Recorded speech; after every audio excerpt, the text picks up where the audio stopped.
It was kind of crazy because going into 300, it just felt like we were invincible. It was wild to hit that mark and then feel all kinds of new energy.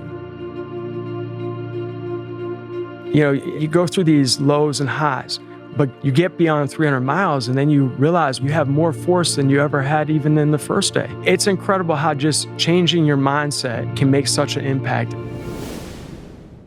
Hey, everybody, welcome to the podcast. My guest today is ultra running phenomenon, Harvey Lewis.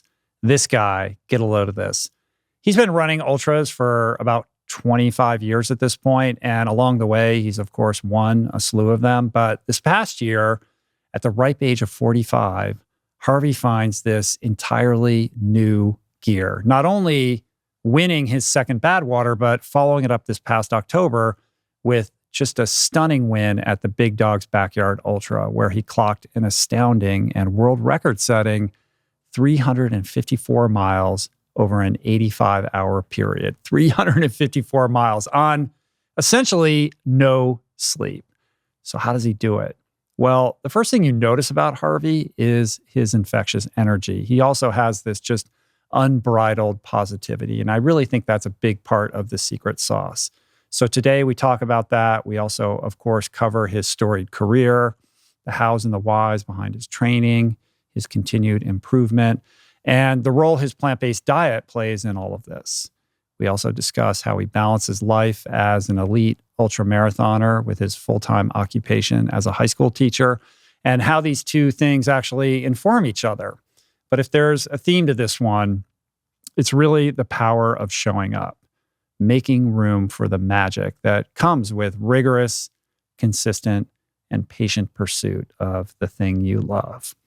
It's also a masterclass on mental toughness, how pushing beyond the limits of what we perceive possible rests not in physical talents, but instead in training mindset. So hit that subscribe button, prepare to fall in love with this guy, because this conversation was just an absolute joy. So here we go. Harvey Lewis in all his resplendent awesomeness. Harvey Lewis is in the house. I can't believe you came out here to see me, man. I'm so excited to talk to you. It's an absolute honor. Honestly, I'm so excited to be here. In thinking about your story, and as somebody who I followed for a long time, you know, I'm very familiar with your career. You're a guy who's been rocking ultras since the 90s. I mean, you've had this 25-year career of doing this thing and have had plenty of successes along the way. But I got to say, you're really having a moment right now, right? It's wild. It's crazy. Like you're having huge breakthroughs and winning races at a level that, you know, I don't know, would you have even thought this possible 5 years ago? Here you are at age 45, just absolutely crushing the game. What is going on? It's amazing. Honestly, like when I think back to all the different stages, you know, starting off in 1996, which 25 years ago was my first ultra. And I would never have dreamed where I am today going back 25 years ago. Yeah. Never, ever would have dreamed that. And just in the last, even in the last 5 years, to be able to do the things we did this year, it just, it kind of have to like, just, sometimes I don't feel like it's even real. Yeah. Well, you're a ball of energy, but it wasn't, I mean, how many weeks ago did you do the Big Dog's Backyard? I mean, that was in October, right? Yeah, it was 3.5 weeks ago. We had the World Championship of Big's Backyard, last person standing event in the backyard of Laz Lake's Wilderness in Tennessee. So let's just start there. I mean, that race has come up in the past because we had Courtney in here who was talking about the last time that she, you know, went around the loop with you. This year was a different affair. For people that don't know, maybe explain the format of the Backyard Ultra situation, because it's very unique. Definitely. And Courtney is amazing, of course, you know. So the Backyard Ultra is basically a race where you do half the races on the trail and half the races on the road. So it's a 4.167 mile loop. I like how it goes down to the thousandth I know, of a mile. And even your finishing thing is down to the thousandth. Every inch, it's incredible. And this is wild because Laz actually dreamed this up when he was in high school. He had this idea. and it didn't really come to fermentation until like he was in his 60s. And so, I mean, it's a race that every 24 hours you're running 100 miles. Yeah. And you just keep on going until the last person can run a lap. And as you're going, if you don't make it back to the loop in 60 minutes, you're out. Or if you don't start the loop after 60 minutes, then you're out of the race. Right. So you do this 4.167 mile loop on the hour, every hour, until literally last man is standing. Last man or woman. Yeah, last man or woman, right? Yeah, I mean, you can take naps if you finish fast enough to have like 7 or 8 minutes remaining, or 10 minutes. You have to eat like a ton of food, and you have to keep your mind in the right place.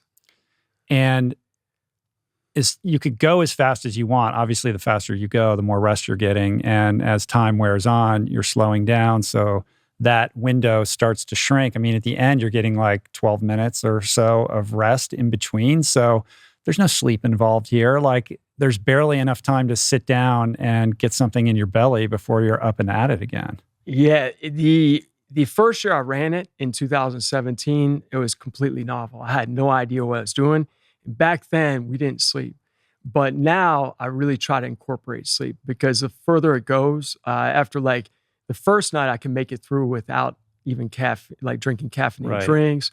You know, it's not really a big problem. But once you get in the second night and then the third night, you feel like a zombie at times. You know, you almost get to that. You get to those moments where you start to sleep for like a microsecond, like while you're running, and you wake yourself up. Yeah, so sleep has become an important component. And on the nighttime loops, you can go faster than on the trail because it's on the road. And I would make maybe 48-minute loops or out and backs. So I'd have 12 minutes where I could utilize like just eating as much as humanly possible in 5 minutes. And I would like lay down for maybe 5 or 6 minutes. And I'm not really sure. Able to fall asleep? I didn't really fall asleep most of the time. I would just lay there. But I kind of experimented with it. And I found that even laying down with your eyes shut for like 5 or 6 minutes is really powerful. It actually, it does revitalize you to an extent, even if you can't fall asleep. Right. Courtney was talking about these 1-minute naps where she thought that she was asleep for like an hour and was pissed at her crew. Yeah. But felt totally refreshed after literally, closing her eyes for 60 seconds. That's not. Like, is that your experience or no? Like, how do you train for this? Or like, what is do you try to do this in your training? This year I did, because last year that really impacted me, not getting enough sleep. So this year what I did is during my lunch at school, I would take a 5-minute nap every day. So I would just go into I have this bigger closet.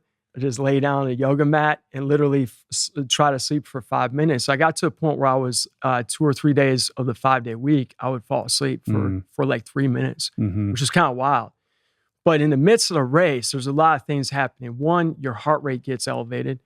2, after the second day, you're probably drinking some caffeinated drinks.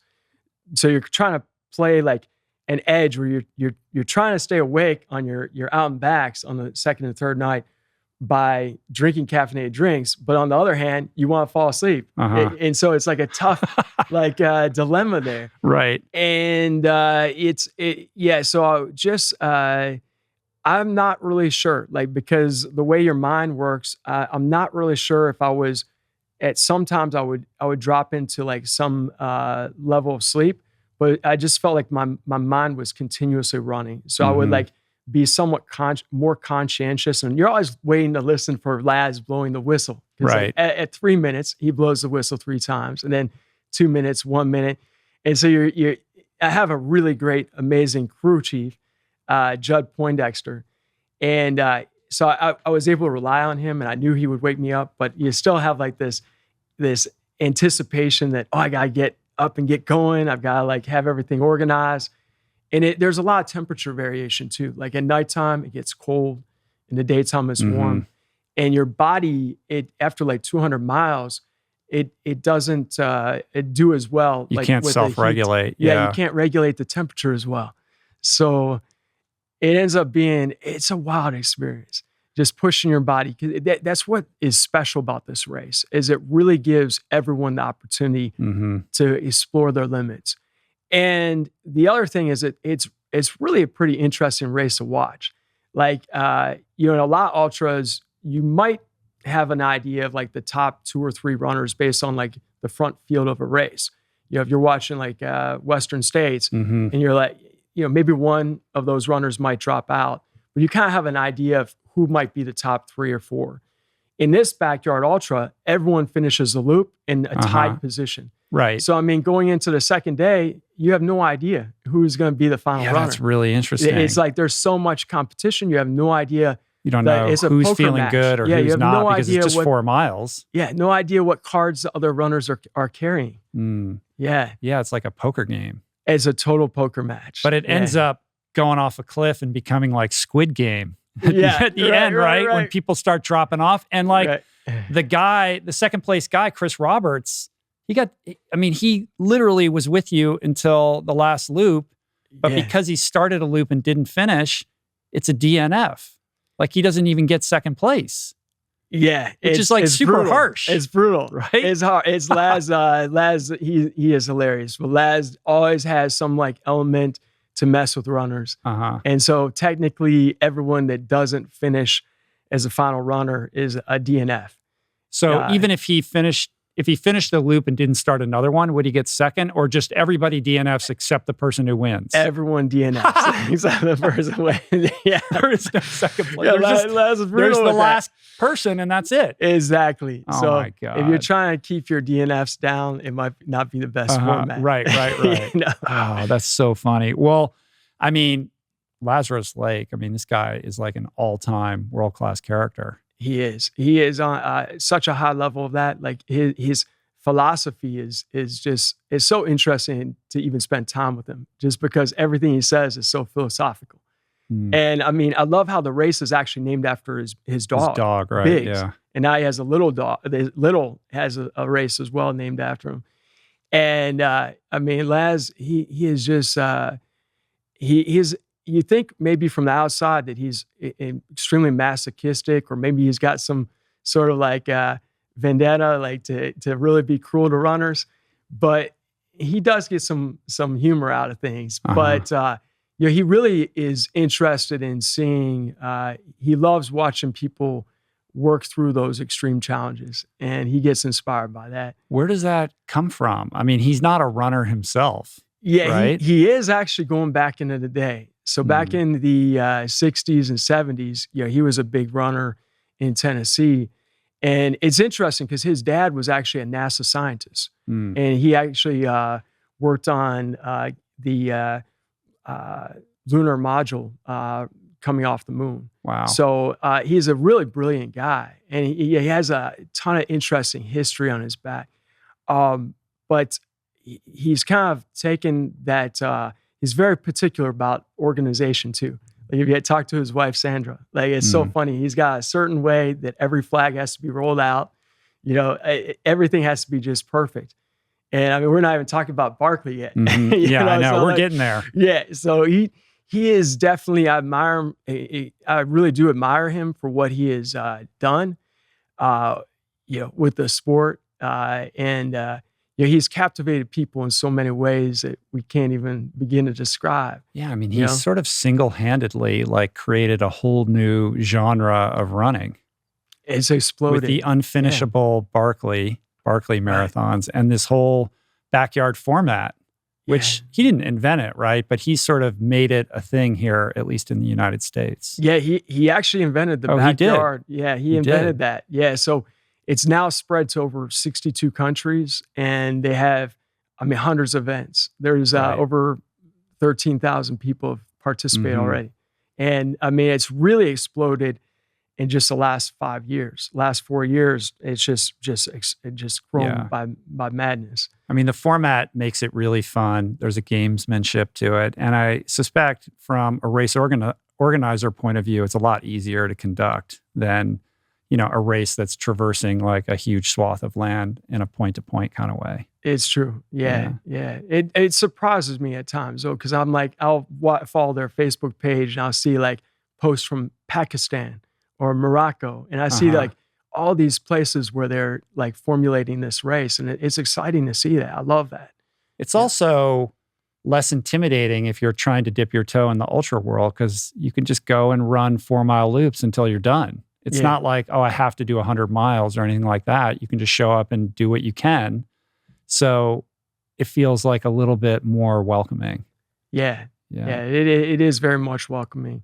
And it's nice because, especially the first day, there's a lot of camaraderie. Right. So it's just like a big party. You get to like hang out and share stories. It's just like a party on, just in the wilderness, and it's just moving around. I mean, it's fantastic. Well, it's a party until it's not. I mean, you ran 354.1667. That's how specific this is. Miles, which is 85. They call them yards, right? Each 4+ mile loop in 85 hours. Like I can't even wrap my head around that. And it's so much further beyond anything that you had done in that format or even outside of that format. Yeah. Like it's a whole new threshold of experience for you. Yeah, it's wild. During the race, I actually, I went through a low part around like mile, I think about 140 or 170 rather.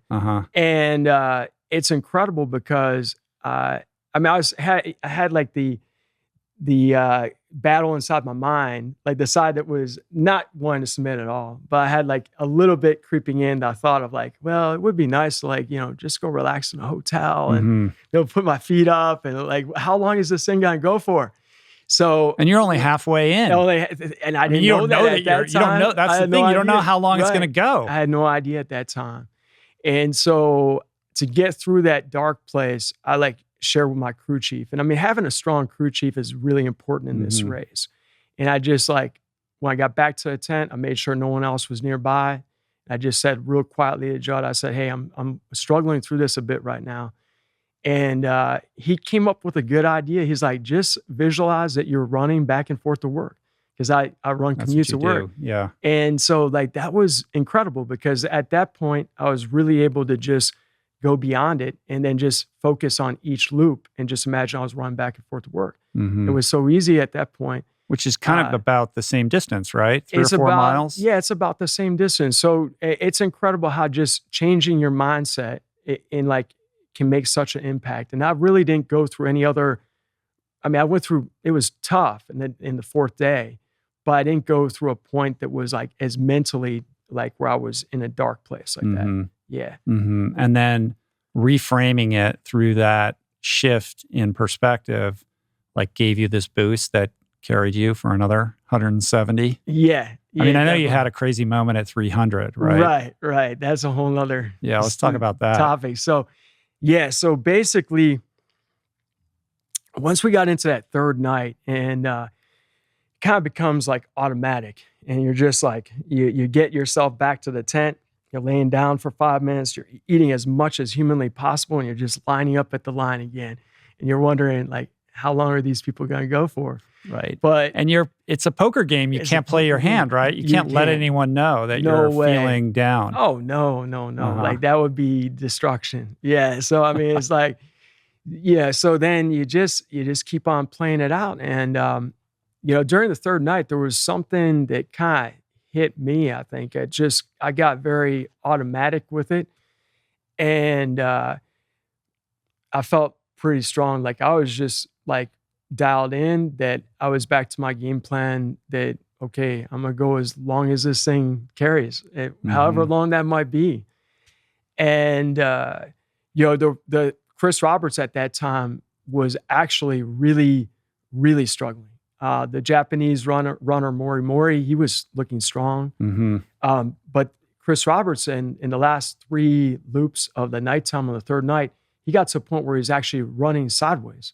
Like he was actually skipping sideways. And I was like, wow, I was really impressed by that. I'm like, man, this guy is staying in here because I was pretty sure he was going to like tag out. He's got like 3 minutes left on his loop. And he is so serious to the point where he's willing to skip sideways to get himself down to which is not easy to do. Yeah, he never. So he pivoted his body because his knee was hurt. Right. Wow. And he literally skipped sideways. I mean, I was like, you're running sideways after like 200 and some miles. These guys are never going to give up either. Yeah. You know? So I said something to Laz. I'm like, Laz, none of the three of us are going to submit. I said that, like, I think somewhere after like 300 miles. I'm like, it's just not going to happen. He's like, it's going to happen eventually. Yeah. One way or another, right? Right. So the year prior, when you were going tete-a-tete with Courtney, you pooped out at 240 or something like that? 277. Yeah, 277. And she did 281. When you came up on that kind of mile marker this time, what do you think? Like, how were you able to get to a different gear? Like, did you do something different in training? Is it experience? Like, what changed? Well, I thought back to 2017 because that's when Guillaume and I, the French runner, we both were running. We ran like an additional day beyond everyone else, and we ended up going to 241, and I submitted at 241. That was the assist that year. And I thought about Laz back then. He said he had this big thing about saying, okay, I think you guys someone's gonna make it to 300 miles. And like that year in 2017, it was the first year I did it. And so this idea of 300, it kind of got in my head. And I'm like, well, shoot, we're gonna get to 300 and neither of us are gonna wanna quit either. I gotta get back to teaching. And it just became this like number that was like out there. And then last year with Courtney, I told Laz somewhere before, I think 3 laps before I stopped, I'm like, Laz, we've got this. We're going to beat a 300. There's no way we're stopping. And then sure enough, 3 laps later, my mind like it gave up.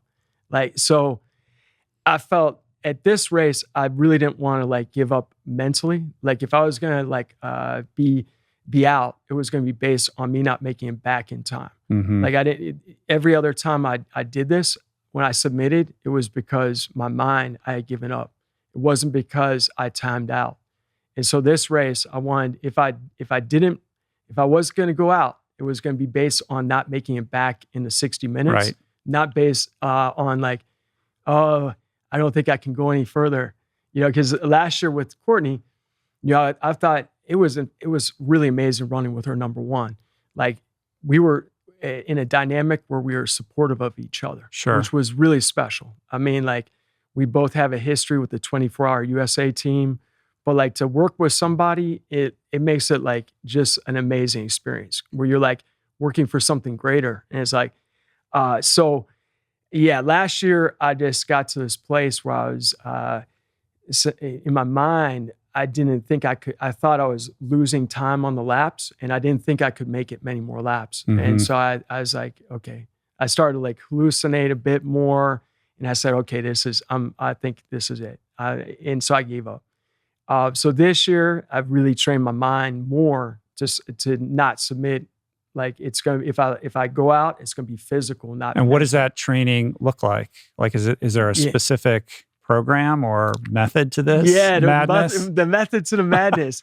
Well, part helped that I did a backyard ultra in March where I actually was the final person standing. And that was the first time I did that. And so we did that in the Ohio backyard ultra. It went to about 240 some miles. So that helped to have that victory on my back, to understand what it's like to be the final person. And then leading up to this year, I did 2 races. I did Badwater, which helped. Always helps. Which you won. Little Badwater. And then I did the Fans 24-hour race 7 weeks out. And I did the Superior 100 race 5 weeks out. So doing a road race and then a trail race with 20,000 feet, like 5 weeks out, it helped, including both dynamics. But also conversation with my crew chief. Like we had it dialed down in terms of what we wanted to do. I think that helps a lot. What are the characteristics or qualities that you look for? Like what makes a great crew chief a great crew chief? Because I think people really underestimate how crucial, those people are who are supporting you. And, many of us have had experiences like we get our friends to do it, or I've had my wife do it and my stepsons, and it's great, but they're not like dialed in as crew people. And when shit's going off the rails, like you want someone there who really understands what you're going through and can make sure that you're getting what you need. Yeah, I think it's so important. With the crew, it's number one is a positive mindset. Like no matter what happens, they're going to have a mindset that's positive. So there could be crazy, crazy things happening and all anything you could imagine. Mm-hmm. And no matter what that is, their mind is going to be positive. And they're going to be looking through problem solving. So problem solving is great. Having someone that is loyal and has your, that's huge, that you feel comfortable with. So it's like, they don't have to be an amazing runner at all. Not at all. It's more important that they are flexible, like they're willing to they're excited about it. It's also important to have someone who's excited. I mean, you don't want to have someone come out there is like, oh my God, I'll be out here for can you imagine? That's a long time. Well, there's 85 hours, there's legendary stories about, people bailing in the middle of RAM and all that kind of stuff, right? Like, wow, this is way more work than I thought. And the crew's fighting and they're not getting along and the whole thing just craters. Yeah, it's important. So I try to build the crew months and months before the actual event. And I don't have crew for all my races, but on my A races, I definitely try to build that prior to going. So Badwater, for example, is a fun race for the crew component because you have the crew that is going to basically follow you the whole 135 miles. And it's so important to have a group that gets along together, but also people that bring different dynamics to the team. So someone might be the person that does a lot of miles, but you need someone who's extremely good at logistics and organizing. That's really important.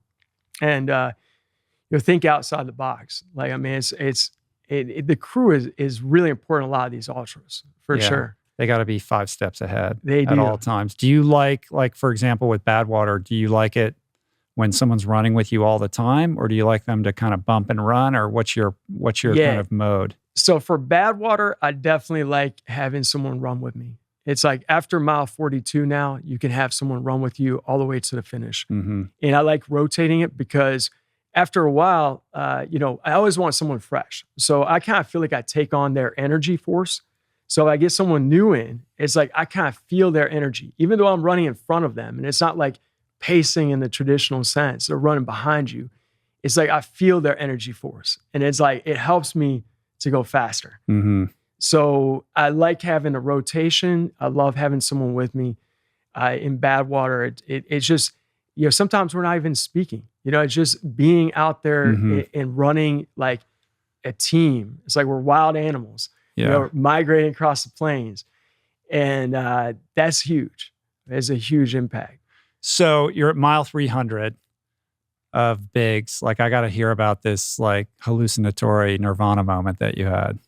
Yeah. So this year, I would just say it was kind of crazy because, you go through these lows and highs, but going into 300, it just felt like we were invincible. Almost in Mori Mori, the Japanese runner, he just was fired up. We were both fired up. So once we got past 300, we started doing crazy things. And some of it was strategic on my part, trying to wear him down a little bit. But some of it was just impassioned, just feeling fired up and let's just go. So we started doing things that you probably shouldn't do after 300 miles. We started running up the hill that we've been walking up since day one. And then we started sprinting through the camp and again, everyone fired up, just kind of ridiculous things. And sometimes we just start running super fast through the woods in places we probably shouldn't, where you'd crash. So it was, and we just, sometimes we'd be hollering, we just start yelling. Not in aggressive way towards each other, but just because we were fired up, and excited about it. So it was wild to hit that mark and then feel all kinds of new energy. I felt in sometimes more energy than I felt the whole race at loop 2. Right, you just go into some crazy gear that you didn't even know that you had. Not even know that you had. That was what was so special about it, because you you get beyond 300 miles and then you realize, wow, there's these like you have more force than you ever had even in the first day. You're like, where did this come from? Yeah, like where does it come from? I mean, what do you make of that? It was like wild. For somebody who's pushing the envelope to such an extreme and has been doing this for so long, you'd think you kind of know at this point like where that limit sits. And yet you have this huge, I mean, it wasn't like you went 4 miles longer than you did last year. Like you just exploded the ceiling on probably 300 being the mark, and then you go so much further past that. And I really didn't think Chris was going to even submit it like when he did at 354 or 350. Like I thought we're definitely going through the whole night here because it's just pretty much the road is easier. So as long as you can overcome the sleep deprivation, you don't have like a serious injury, you can usually just make that out and back in the time. And so we were making it with plenty of time. If it weren't for his knee injury, I think we would have gone a lot further. Right. Too. And once he submitted, are you allowed to keep going or no, that's it? It's like against the ethics of our race. So you only go one more loop. Right. So even if do you feel like you could have kept going? Yeah, absolutely. Yeah, I was definitely dialed in for the remainder of that night. And then it would have been challenging. Going back on the loop course in the fifth day would have been interesting because I don't know how I would have adapted. Yeah. But then again, you never know. And nothing's guaranteed. Right. So, I mean, something can change. It can change fast. And so you're always trying to just focus on that loop in front of you. Right. Just one loop at a time. That's and it. You took if people are watching on YouTube, they see the brace on your right hand. I mean, you took this spill, right? Yes. You fractured your hand, but you couldn't evince any outward facing pain, right? You didn't want to. No way. No way. Not until the finish. You can't telegraph I shook any Chris's weakness. hand and I was like, oh, that's not good.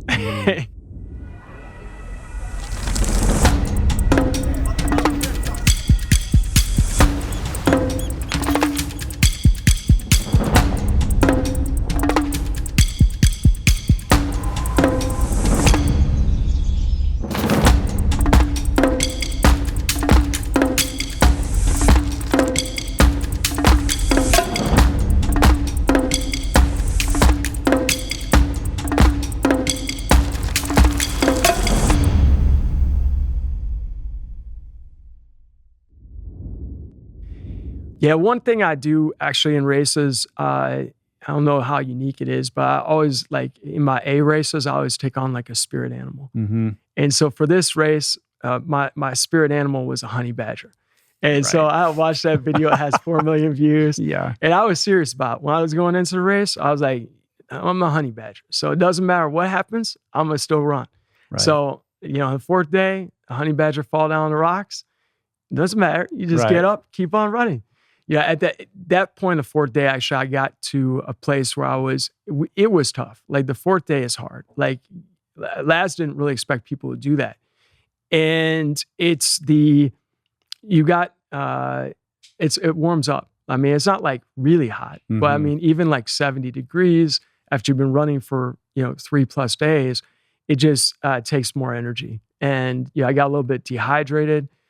Doing the running with Maury, just doing that crazy running probably didn't help things either. Mm-hmm. I mean, Chris Roberts was sitting back thinking, man, you guys are going to kill each other. Yeah. And like, I'm fine with this. But Maury passed out, right? He went unconscious? Unfortunately, he actually literally fell like in close to, I think it was maybe 346 miles. He literally fell and knocked himself out like for like 20 seconds or something. But it was enough to just put him over the edge. Yeah, he didn't make it back. He missed a cutoff by maybe a minute or two. So, yeah, it's kind of a crazy race. It definitely is a crazy race, but it's exciting because of just all the different aspects of it. There's a lot of psychology in the race as well as the physiology. Mm-hmm. And yeah, I was surprised. Like, honestly, I didn't feel anything in my hand. Like I knew I did it because when I fell, I had no energy. Usually I fall. I felt the first day I fell like 3 times. I don't think I fell the second day at all, but I literally fell and it'd be easy spots. Like where I was like just looking off or talking to someone. But when I fell, I had zero energy to catch myself or to roll. And I just came right down on the hand I knew right away I did Yeah. something to it, but I was like, well, it's not like essential. You know, I We're can gonna keep on we running. could deal with that later. I checked my knee was fine, no problem. Just keep on going. Right. It's sort of like that Roger Bannister thing of breaking the 4-minute mile, right? Like once he does it, then all kinds of people do it. People have struggled to eclipse the 300-mile mark. There is that. I mean, you broke the world record that was set on an easier course in the UK, right? That was 320 or something like that. Yeah, John Stocker had set that in the UK. So it's not like no one had ever gone over 300 before, but here you have 3 guys who are all competing against each other, but also supporting each other to kind of break that ceiling. And it'll be interesting to see what happens next year. Like, oh, that's possible? Like, okay, are we going for 400? Is that what's happening now? Like, you know, who knows? It's absolutely true. Like, I don't think the record's going to stay there that long. Yeah. The rate, what is special about it is that it did happen on Laz's backyard. And his event, it is tougher. Like, it's got more technical elements to the course. There's more like elevation climb, but there's a lot of variety. Like they've now done these backyards in like Mexico where they have like 1,000 feet per lap. You know, so I mean it's like nuts. There's a lot of variety, but this was a tougher course to set that record on. But I think you're right. Like it's gonna be like crazy. Like where is it gonna go? I mean, have they done one on a track? Just to see how far you could do, like creating the optimal conditions for like a crazy record. I don't know about a track. Kind of really it's not really. Yeah, it's not in the spirit of it. Yeah. It'd be better to have it like incorporate like trails as well as a road. Mixing the flip flop between trail and road. Did you find that helpful because you got a little variety? I mean, mentally, I would think it would be good. Yeah. It's wild because. You get to a place where you get tired of one and you're like, oh God, I can't wait till I get back to the road. I get to go. Yeah. So when you got like 2 or 3 loops to go, you're like, oh my God, 2 more loops and I'll be back on the road. I can survive forever. And then when you get back on the road and you're like out there for like 9 hours in the dark, and we had an amazing full moon. I mean, there was coyotes like howling. It was really special, like nighttime. But nevertheless, after 9 or 10 hours of you're out there by yourself. Like, cause I wasn't running with Mori or Chris. We're just out and back. So you have a lot of time to yourself, to have thoughts within yourself. And it definitely, you're so thankful when you get back to the trail. You're like, oh, thank God. Back to the trail. Can you put anything in the ears or you have to go, do you listen to stuff? Or? You can listen to music on the road portion. And I find that very helpful. Laz doesn't allow it on the trail, you know, like unless it's like the final 2 runners, 3 runners, then he doesn't really mind. But he doesn't want to have it on the trail when there's like many people out there. You can have like, you got past people and stuff like that on a little single track. So the music is really powerful because it kind of, if I am feeling discomfort, it numbs that. Yeah. So I don't take any painkillers, like ever. Like, I mean, I haven't taken any since like I broke my neck back in 2004. And when I'm in so having the music actually helps me to put my mind somewhere else. If I am feeling like just total fatigue or discomfort, just listen to music is like, it's really nice to have it on the nighttime. What is the nutrition strategy like? Like, how are you keeping calories down after all that time out there? Like, what's the fueling like? Well, you just have to look at it as like, this is an all-you-can-eat buffet and be so thankful that you can eat all the food in the world. But it's really important to eat like probably 500 calories, 400, 500 calories an hour. That's a lot. It's a lot to keep down. Yeah, it is. And that's actually where the plant-based foods really helps out. Because I feel like I'm able to digest a lot of food, like a ton of food and drinks, without having, like, I very, very rarely have any sort of like upset stomach in races. It's like extremely rare. So what's the combination of kind of performance nutrition, like the, high calorie drinks versus real food, and what does the real food look like? Right. So I would drink Tailwind. But I also had diversity. So I would have like, I'd have like soda as well. I had like coconut water, which was really nice. And then I'd have like things like from fruit, like watermelon, blueberries, to squeezable fruits, to soups and like vegan mac and cheese. I'd have like, I mean, Judd was actually really good about making up food. That's another thing about your crew chief. Like with this race, you're only allowed one crew chief or one person as crew. So it's really important to have someone who is able to make up food for you that knows a little bit about it. He's not vegan, but he's really good. I mean, he oftentimes makes me special like things and brings it to the race. Right. I'm like, man, thank you so much. So you're not getting 500 calories an hour on fruit. That's coming through Tailwind and through mac and cheese and stuff like that. And also like Abe's muffins from Whole Foods. I grabbed a bunch of those. Right. I mean, those are like, actually, believe it or not, it's like 400 calories or some 300 calories per little like muffin. So I mean, and chips. So I mean, guacamole and I'm eating a lot of things that aren't like healthy to eat on a daily basis, like just high calorie items. And I'm not really looking too much at like, my protein content. It's more like want to get complex carbohydrates rather than just simple sugars.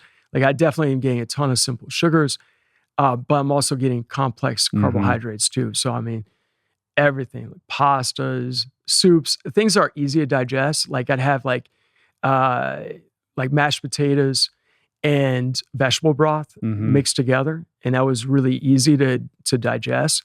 And especially if it's hot out, like then you want to think about things that are easier to digest. Then at nighttime, I could eat like the heartier items. Right. Yeah. No stomach upset? No stomach That's upset. amazing. Yeah, it's wild.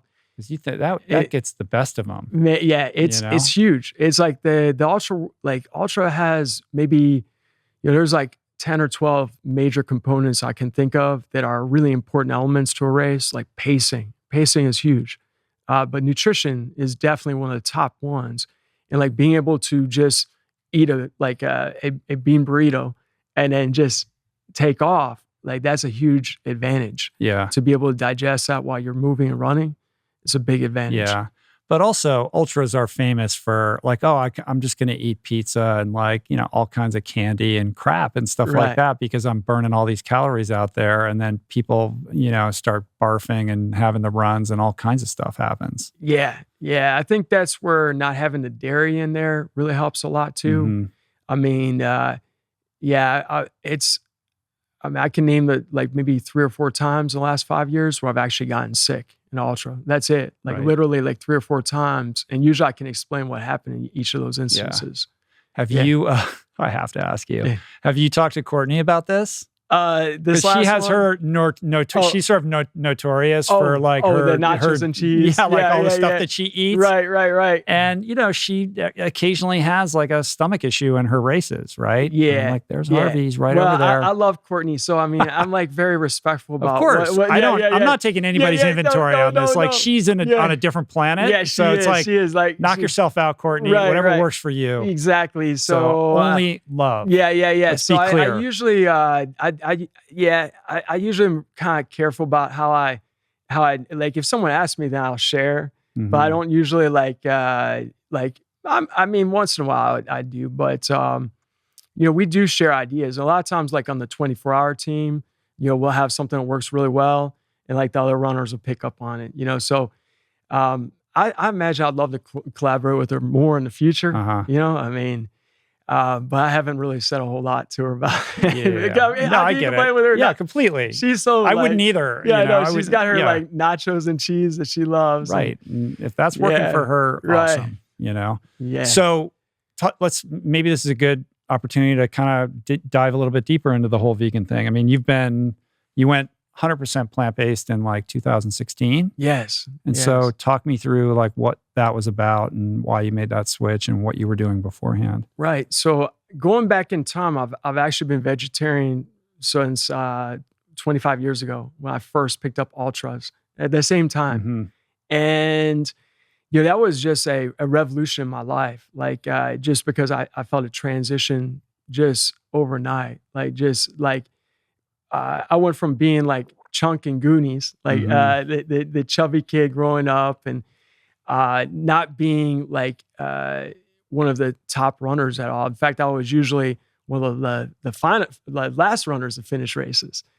And so Yeah, I think it took you, like you've said, like it took you years and years and years to break 5 hours in the marathon. Yeah, it took me 5 years to actually break 5 hours in the marathon. Now, I did get started young, like at Right. 15, but it's amazing for me mentally just to think about like chiseling through the little wall, like the Count of Monte Cristo, just all the little walls I had to chisel through to get here. I mean, you've been chiseling for a long time. I mean, it's like you are like the ultimate like Harvard Business School test case in like persistence and consistency. Yeah. 25 years of relentless. I mean, you really haven't taken a break, right? Like you've just been doing this full speed. I mean, you have a full-time career and we'll talk about that, but this has been your life for a very long time, which is why I kind of opened it with the question of like, how are you having this break? You would think like you'd plateau, right, and it would just kind of balance out. And you're like, okay, this is where I sit in the pecking order of things, especially in the ultra world where it's kind of notorious, particularly with men, where the elite level of their performance seems to have a pretty short shelf life, right? Like we see people who burst onto the scene, they win everything for a period of 2 or 3 years or 4 years or something like that, and then really struggle to kind of match those results. Yeah, it's been incredible. Like it's been an incredible year, but there's a few things that happen in my formula, and one is always keeping it fun. So like I just love what it is. Like I really genuinely love running ultras, and I love the adventure. I love the meeting the people. I mean, the opportunities I've had, like coming here today, is incredible. Cool, like I mean, it's been incredible. So I love the spirit of what it is. So keeping it fun is really important. Like, and then listening to your body. So I think that's a really key component. So I'm flexible. Like I know, like coming off of bigs, now I'm getting ready for Barkley. But I don't have like a coach. I don't have like a set program, which is interesting, comparable to Courtney. Like she'll tell you too, she doesn't have like a set routine of like what she's doing. It's based like, we're very similar on that domain because I'll just go out and run. Like this morning I went out and ran. I didn't have any measure of how far I was going to go. It just depended on how I felt. And so like listening to your body and going by that, while you have like goals for each week or each month, it really helps you to be flexible. So being flexible and listening to your body. And also different specializations. So I like getting out and running like a 5K. I'm not gonna likely win that race. Sometimes I might in a local race, but I'm likely to finish like 10th or 12th or who knows what. It doesn't matter because I'm pushing myself in that area. So not getting caught up into I have to do only this particular type of thing. Getting into swimming. Doing whatever it is. Like being able to diversify is super powerful as well. Because if you're able to run a 5K better, or you're able to get out there and swim a mile, that's going to make you stronger when you come back to the event you really excel in. And that'll make you stronger in the event you excel in. Yeah, you're pretty diverse in terms of distances and terrain. I mean, you're a 245 marathoner, right? Yeah. And you can throw down for a 10K all the way up. I mean, usually the people who are excelling at the super long stuff, that's the thing they do. They're not, I mean, there's exceptions to that. I mean, like Jim Walmsley is like rewriting the record book on what's possible in that regard. But you are really, kind of resilient and capable across, a multitude of specific disciplines within running. Yeah, I think going back some time, I think people kind of had me pegged as like a road runner. Like they thought, oh, Harvey does Badwater. He does a 24-hour team. He's not like an ultra trail runner. But I actually really love both. And like Biggs gave me an opportunity to show that I love trails as well. It's just people maybe assume because I live in Ohio, it's like we don't have like the big mountain trails that you have like in the Rockies or out in the Sierras. And you haven't done Western States or UTMB. Those are the two things that kind of stand out. Like, where's Harvey? I know, it's kind of wild. Like UTMB, I've been out there twice, like with other people I've taken out and just run the loop, and it's beautiful. And I'd love to run both those races, of course. And Western States is just like, that's so tough to get in the lottery. So actually this year was the first year I applied. Really? Yeah, I did actually. Like, so I'm thinking maybe about 10 years from now I'll get in. We'll see.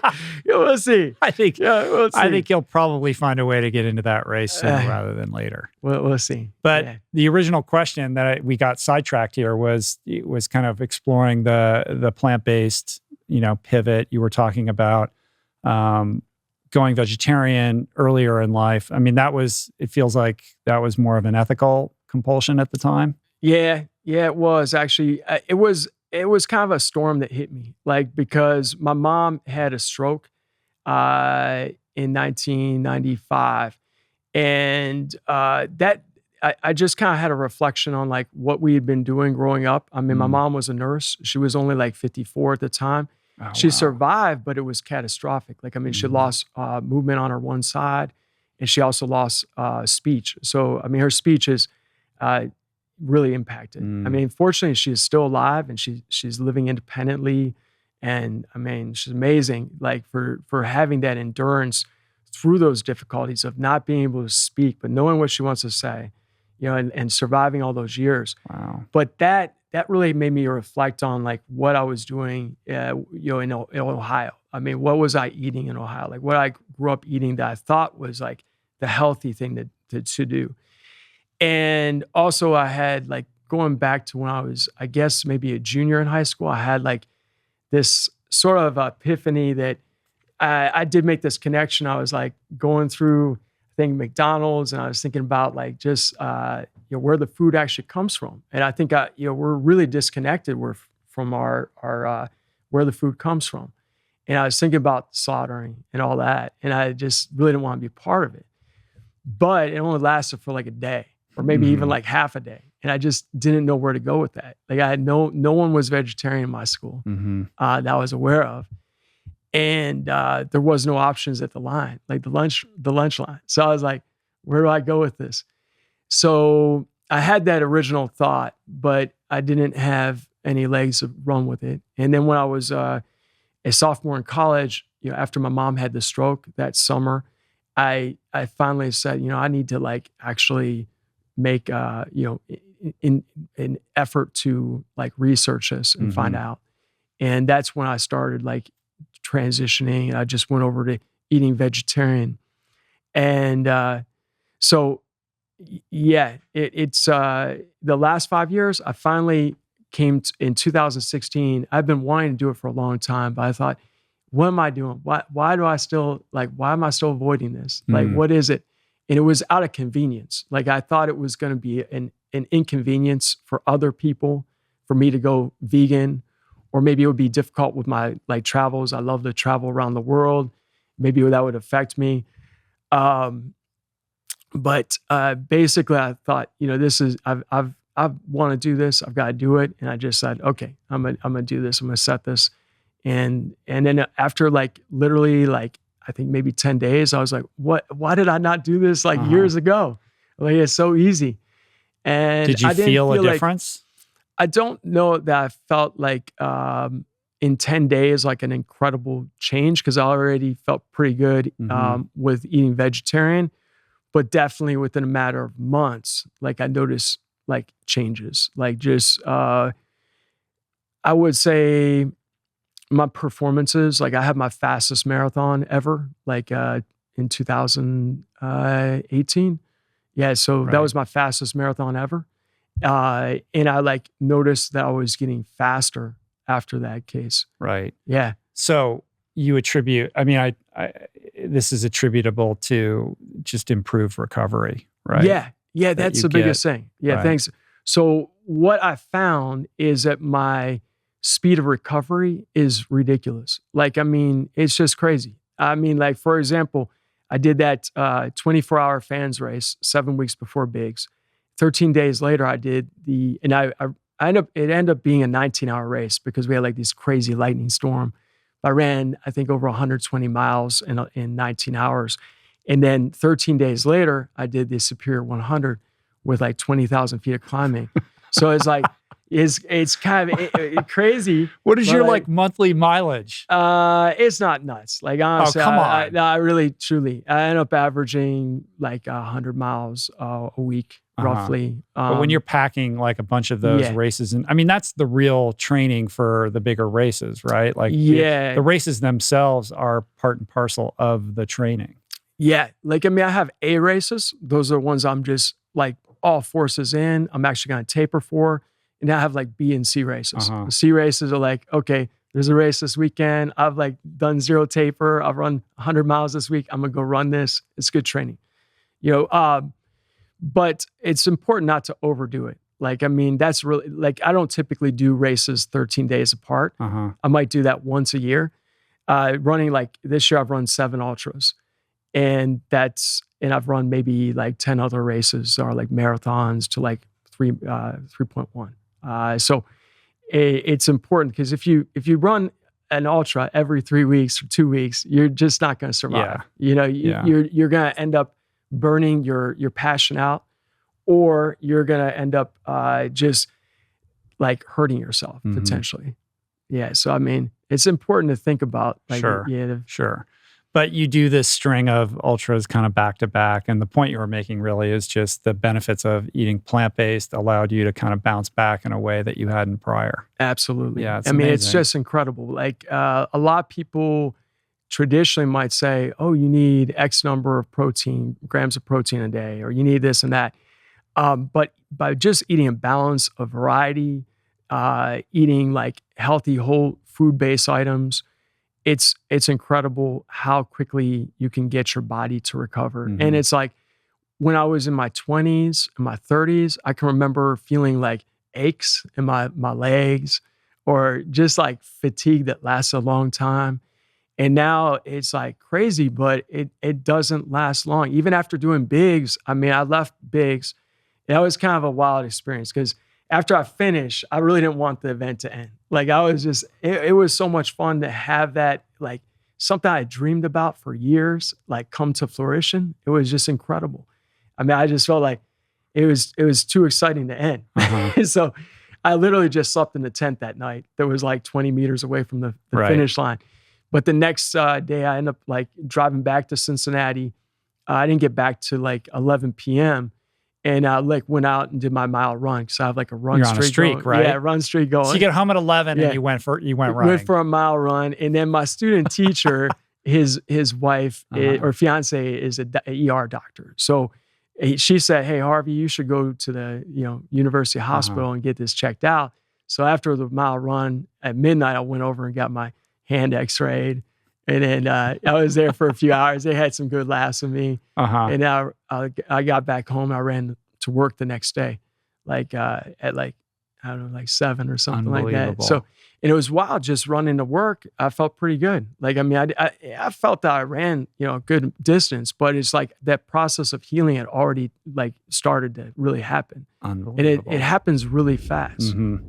Sorry to interrupt the flow. We'll be right back with more awesome, but I want to snag a moment to talk to you about the importance of nutrition. The thing is, most people I know actually already know how to eat better and aspire to incorporate more whole plants, more fruits, vegetables, seeds, beans, and legumes into their daily routine. Sadly, however, without the kitchen tools and support, very few end up sticking with it. So, because adopting a plant-based diet transformed my life so profoundly, and because I want everybody to experience some version of what I've experienced, we decided to tackle and solve this very common problem. The solution we've devised, I'm proud to say, is the Plant Power Meal Planner, our affordable, all-in-one digital platform that sets you up for nutrition excellence by providing access to thousands of highly customizable, super delicious, and easy to prepare plant-based recipes. Everything integrates with automatic grocery delivery, and you get access to our amazing team of nutrition coaches 7 days a week and many other features. To learn more and to sign up, visit meals.richroll.com. And right now, for a limited time, we're offering $10 off an annual membership when you use the promo code RRHealth at checkout. This is life-changing stuff, people, for just $1.70 a week, literally the price of a cup of coffee. Again, that's meals.richroll.com, promo code RRHealth for $10 off an annual membership. All right, let's get back to the show. What do your students think about all this? Oh, Like, what's man. the vibe? Like, I want to do a vibe check, like They're at amazing. work. Like, do They they have a concept of like what's actually going on? there's a lot of variety there. They're super supportive. I have this just amazing group of students. SEPA is a really neat school. It's like K through 12 public arts school, Mm-hmm. and so our kids, they all have majors in the arts. Some are ballet, some theater. It's like all over the place. So they have incredible energy already, and they're already doing so many amazing things. So for me to be doing this is just kind of like, I just fit in. Like, they're already doing their own. Right. Like, we have a major musical happening right now, Grease. Right. And but they do kind of like get excited about it, and they're kind of like, you ran how far? Right. You did what? Like, Mr. that's Lewis, that's like to 300 Michigan. what? Yeah. Like, What is that? Where is that? I don't understand. What'd you do? uh-huh. Yeah. So Are there sports teams at the high school? we have like a basketball, cheerleading. It's not- I have it's- a running club that I organize. Uh-huh. Yeah, but it's not like a sports. Right. Yeah, it's a like, different kind of arts. school. All Yeah, I kind get of it. arts. Yeah, Yeah, they're yeah. amazing artists. Yeah. So everybody's really eclectic and into different kinds of stuff. Yeah. It's, You it's would cool. love it. You would absolutely love it. If listen, you get through Ohio, we would love to have you as a guest speaker at our I would love to school. come. Yeah. My eldest daughter is a senior at the LA version of that, like at the LA Performing Arts High School here. That's neat. Yeah. What was her major?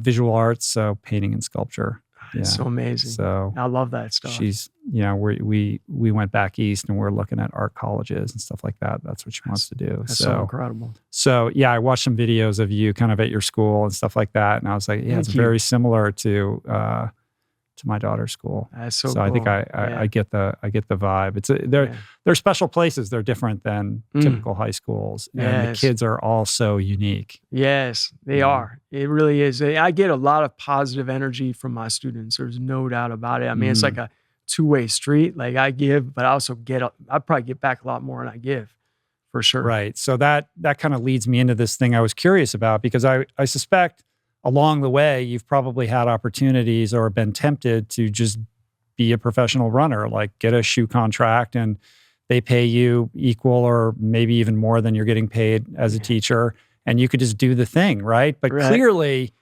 you're getting nourishment out of your profession in a way that doesn't make sense for you. Yeah.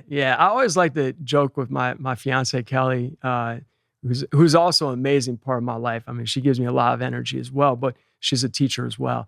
And I always joke like, well, if I don't play the lottery much, maybe once every 5 years, but if I play the lottery and it's like millions and millions of dollars, I'm like, if I win this lottery, I'm still going to go back to teaching. I'm still teaching. Right. Like, I'm not leaving teaching if I win the lottery.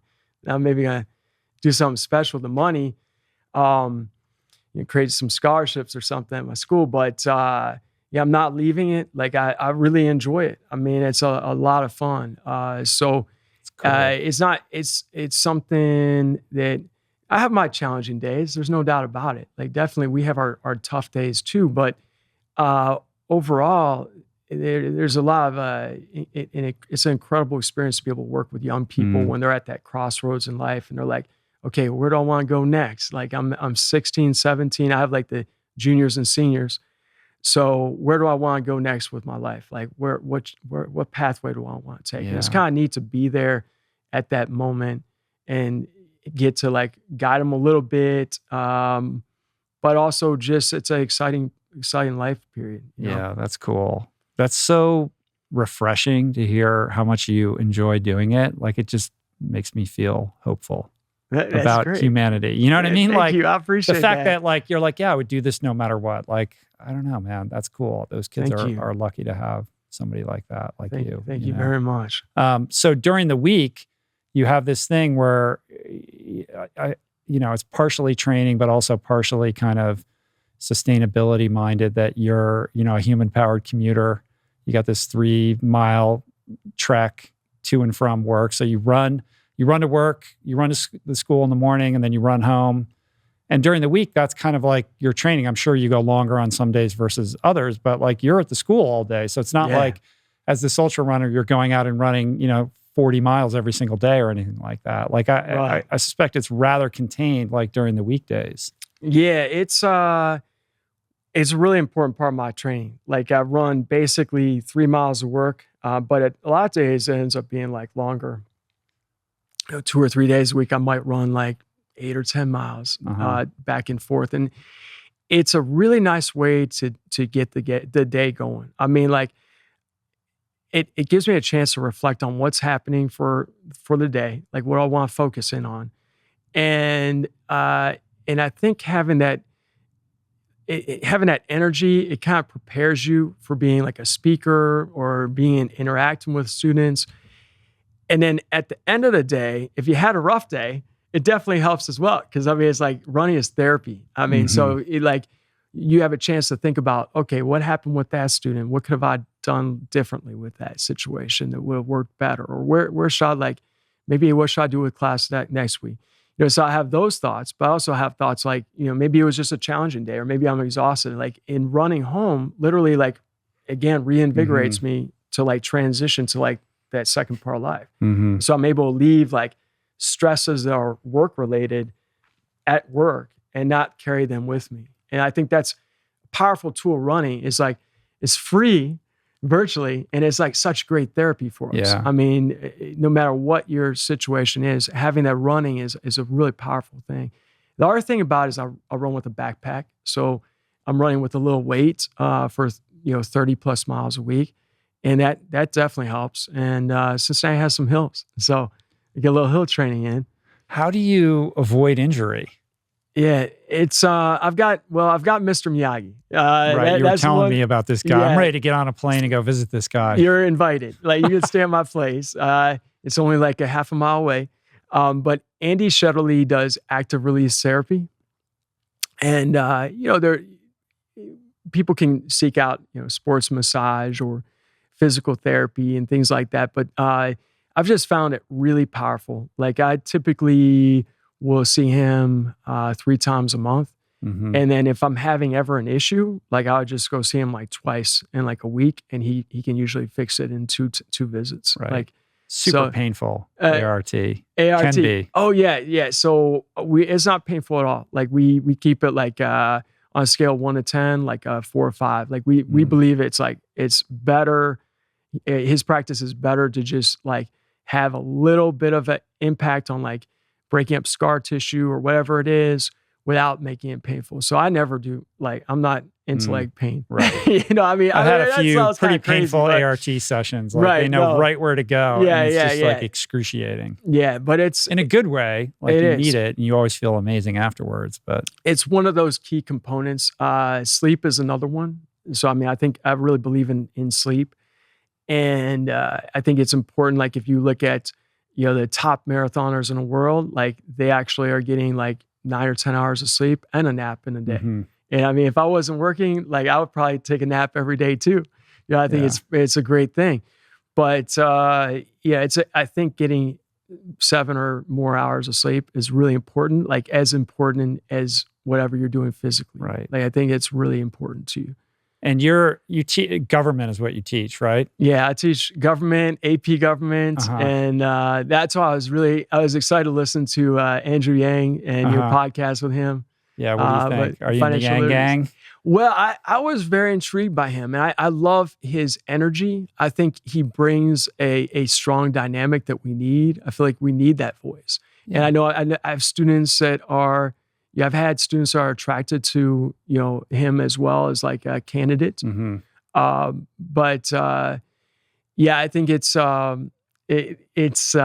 we need a change. We definitely need a change in America. There's no doubt about it. We need some positive energy infused, and that's one of the things with running. I really like the fact that running brings us together. It's I don't think about someone as being Republican or Democrat. I have friends of both extremes. And it's running, when we run, I mean, sometimes we get on topics and we're okay, let's switch the topic here. But, it's I like that running brings us together. Yeah. Yeah. Yeah. It has an amazing power to do that, to just unite the best of us and bring us together in a way that few other things can. And it's beautiful for that and for so many other things. But, one of the reasons I asked you about teaching government is that you've done a couple cool things with your running that I think are really unique. in and outside of the ultra space. Like you went and ran Gandhi's Salt March in 2008, and then you did the Selma to Montgomery route in 2009. So it's this cool way of applying, a really practical civics lesson and melding it with your running to like have like a boots on the ground experience of what those historical, occurrences must have felt like. Absolutely. Yeah. I really believe in like experiential learning. So, I would love to take every one of my students to Selma to do the Selma Trail every year. That would be incredible, but we're limited by time and resources. So having the opportunity to go down there with a group of 10 friends, the second time I went down there and like to bring that back and like share that with students. When I was down there the first time in 2000, I think it was 7, I got to actually meet with civil rights leaders and Wow. Mother Cooper, Amelia Boynton Robinson. These folks were just like reaching 100 years of age. And like, so to get a chance to like actually speak with them and interview them about their experiences, Harry Belafonte, to chat with these people and really get pieces of the story that you don't read about in the textbook. That was powerful. Like to bring that back and share that with my students and say, look, this is what I heard from, Mother Cooper and her experience with the sheriff, what it was like when they were trying to overcome, the literacy tests. And like, that just makes it kind of breathes life into what you're trying to teach about when you talk about the 1965 Voting Rights Act. And like that, I love that. Like I would love to do that for every unit I have. Yeah. So, and then the Gandhi experience, that was a whole nother story. That one we could probably spend a few hours on. But Gandhi, as an individual that I deeply admire, so many facets of what he was able to achieve based on the resources he had, and following the 240-mile journey, I start off with my cousin and his girlfriend. They broke up on the second day, and they end up going cruising ahead. Yeah. Eventually they end up getting married. So it all worked out. But so I ended up by myself out there in India from day 2, just carrying I thought, well, if Gandhi could like survive with like 10 items, I should be able to like survive a month with like 10 items as well. So I'm just running through the countryside in these super intensely urban, very polluted cities. Unfortunately, that like the air pollution there was really strong. It's a lovely, lovely country, and the people I met were so generous. I met farmers that didn't have anything, but they would want to offer something to me, offer food or whatever they could give me, and they were so generous. The generosity I experienced amongst the people in India, and then it kind of took off while I was there too. Like they were writing about in the Times of India every day. And so every other truck driver would be honking at me and waving. And it was tough, like, because it was so hot. It was like 100 degrees, but the humidity was really hot. And I wasn't as strong as I am now. And so I ended up I had blood in my urine on like the 3rd day, which I've never had ever before or since. And it was just from like overheating myself and like pushing myself too hard. But I destroyed my feet. I had like 1,000 blisters. I had to get these bamboo sticks. One day I found a big chunk of ice on the ground. I was so thankful to find that chunk of ice. I was like, it's so hot. Oh, it's like a gift from the heavens. I've never been so excited about a chunk of ice. 10 items? Yeah. You only brought 10 items with you. So what were the 10 items? And were you just camping? Like, did you have a backpack, or what was this like a self-supported thing? Or? Yeah, it was a self-supported. I didn't really have a plan. I was kind of just winging it. And so I started off at the Gandhi ashram, and they basically had these, they escorted me out of the city with all these scooters, and they had the media there and everything. And basically the first couple nights they organized for a place for me to sleep. But the first night I slept in the middle of this village, just out on a bed outside the small home. And it was kind of funny because I look up and there's 20 villagers circled around me, just looking down at me. And I'm like, all right, I'm trying to sleep here a little bit. But then I met other people like this gentleman, Patel. He invited me to, it was like the 6th day. He invited me to stay with his family at his house. I just met him out on like this lonely road. And he still keeps in touch with me today. So like maybe once a month, he'll call me and say, how is your family? How is everything in Cincinnati? It's pretty neat. Yeah. So, but that at the end, we were met by a principal of a school for deaf and blind children.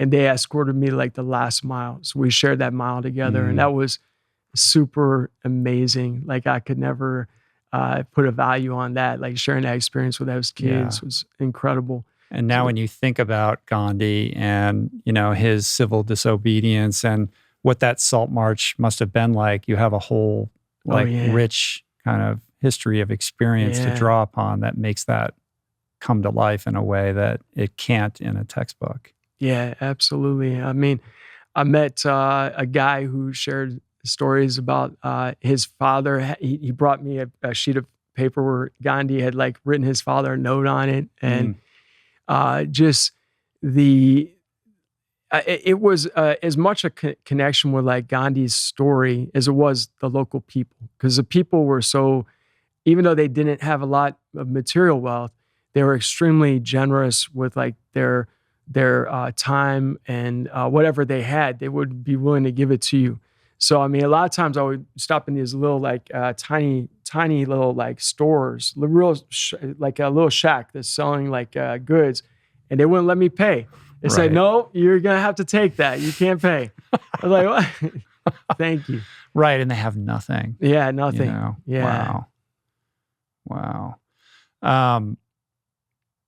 You seem like a generally happy, like very positive guy. Like you have this like sunny disposition.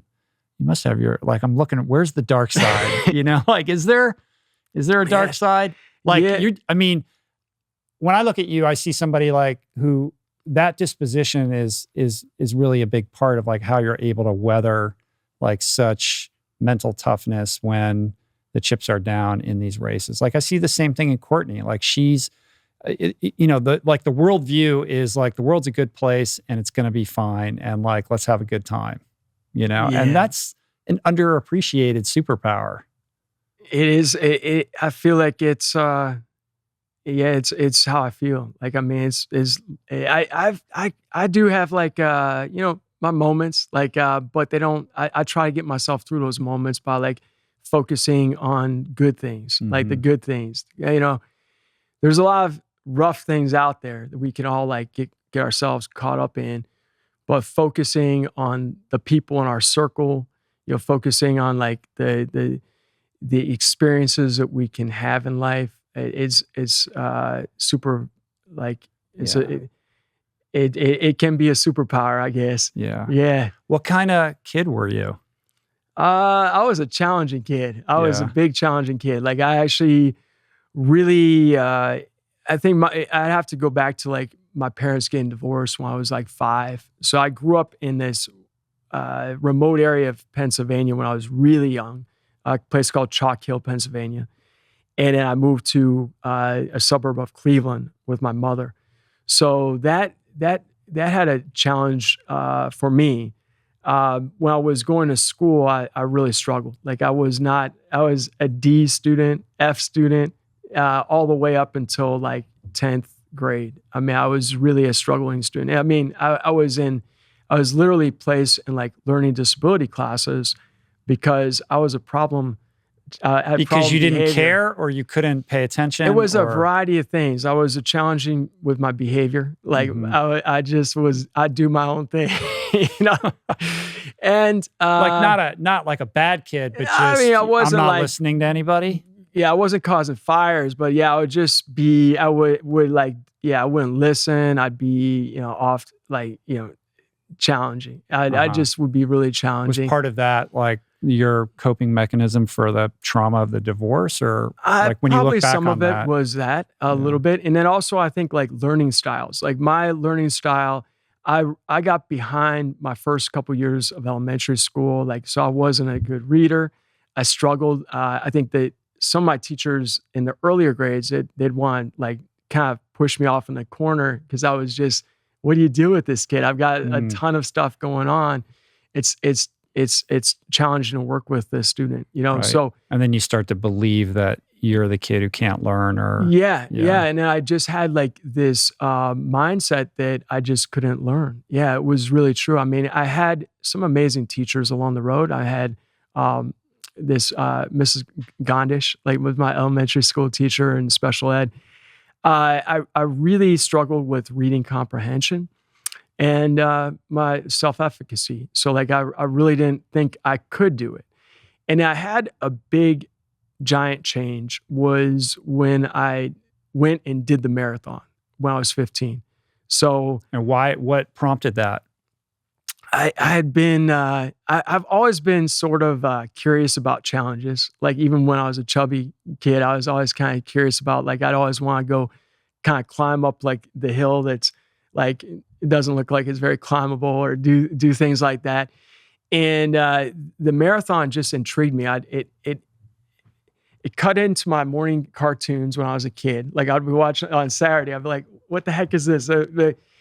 But I got drawn in. I was watching it when I was probably like 11, 12, somewhere around there, 13. So I knew about this Cleveland Marathon. And for whatever reason, like I was like, I want to do that. I told my mom when I was like 9 days before the race, I want to do that marathon. And she's like, my mom always say, okay, to everything. And so she said, okay, we'll sign you up. So I went down there, got signed up for the marathon. The furthest I ran at that time was like 8 miles. I mean, and this is like what, like 91? Like 91, exactly, when I was 15. So I was a freshman in high school. Like my coach at the time said, like, I ran one marathon and it was miserable. There's no way you want to do that. Like, yeah. So I mean, and everyone Thanks else for the on the pep team, talk. I know, and everyone else on the team's like, Harvey, because I'd usually finish towards the back of the group. They're like, Harvey, there is no way you're going to be able to finish that marathon. And it was unusual then for somebody that young to do something like that. Back then, like the idea was you could harm yourself or you could do permanent damage. Right. So I ended up like going down, and I had to get down there by myself that day because my mom was working at the hospital. And I ran the first 10 miles. Like I thought it was no problem at all. Like I think I went real fast. I got to mile 10. I just about like, man, I'm going to die. How in the world am I going to even finish this thing? So I ran and walked the rest of the race. And I like met up with a couple other runners, and that helped me out a lot. And I ended up like finishing that race. I can still visualize the finish line, and it just seemed like it was a country away. Like it would never happen. But finishing that race was monumental for me at the time because I had never experienced that kind of like success. So even though I finished it like over 5 hours, to me, like just finishing the marathon was like a huge, giant success. Especially when everyone was telling you it was impossible. Impossible, yeah. So, that changed my mindset. And then after that, I started applying myself in school. And so like, it would still take me probably 2.5, 3 hours to do what someone would do in like 30, 40 minutes, like for writing a paper, but I put a lot of energy and thought into it. And then I ended up really doing much better. I ended up like turning around from being like a D student that really didn't believe in themselves, didn't want to put themselves out there for the risk of failure or whatever it might be, or didn't think that I could do it, to being like, I'm just going to apply myself until I do it. So it's going to get, it was a monumental change for me. Yeah, that's really powerful to hear, the idea of going out and doing something hard and then learning as a young person that you can apply that will or that determination to these other areas in your life. And, most people who get relegated to the side in the educational system, I don't have to tell you as a teacher, like, that's all she wrote. It becomes very difficult for that person to like inch their way back in and find a path to self-efficacy, short of finding something outside of the academic realm that gives their life sort of direction and purpose like you did. Yeah, it's for our school at SCPA. I mean, I think the arts do that for our kids. Sure. Like finding that like vehicle through the arts is super powerful, but finding some vehicle to like motivate kids is like revolutionary. It's huge. It's the whole It's game, huge. man. Yeah, it's huge, and it's hard. I think that me having the background I do, where I really struggled through school until like my sophomore, junior year, and then I really took off. It does help me a bit with some of my kids who are like on that same edge where they're struggling, and I can kind of relate to them. And yeah, I can understand what it's like to not do well, and to try to turn it around. So I mean, Can you crack them though? I mean, don't always crack tough. it. No, it's very tough. But when you do with one or two, like or however that is, like then it's like, wow, that's like a wow moment. Do you ever invite any of the students to run with you? Oh yeah. I mean, we have a running club at school. There's been different things. I have it's the an running excuse club. For you to get a third run in. Yeah. It is. Yeah. But I've had a number of students have really taken off with it. One of my students, Logan, he got into running club so much, and then he ended up doing ultras. And another one, Chris Meyer.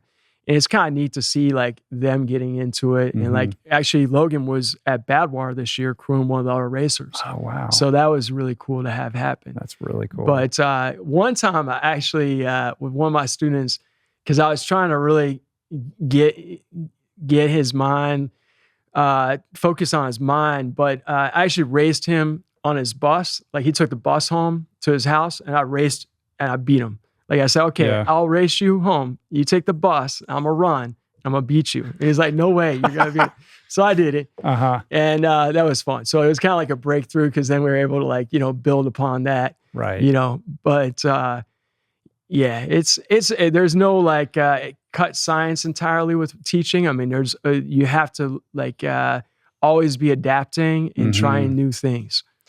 Well, that 14 to 18 kind of span of time, which is where, my parenting falls right now between two different kids, trying to figure out that way in is so tough. And on some level, it's like, it's not for me. Like they don't want to hear it from their parents. It has to be through someone like you or somebody else, that they can look to for inspiration, but, try I must. And, it's that age where it's like, they don't want to hear it. They don't want to be around you. It doesn't matter what you say. It doesn't matter what you do. You're just the furthest thing from being influential on that level. And it's a powerlessness that you feel as a parent that makes it really hard, It's challenging. Like I can see like, here's kind of where I could wedge my way in and maybe nudge this young person in this direction, but they're not having it.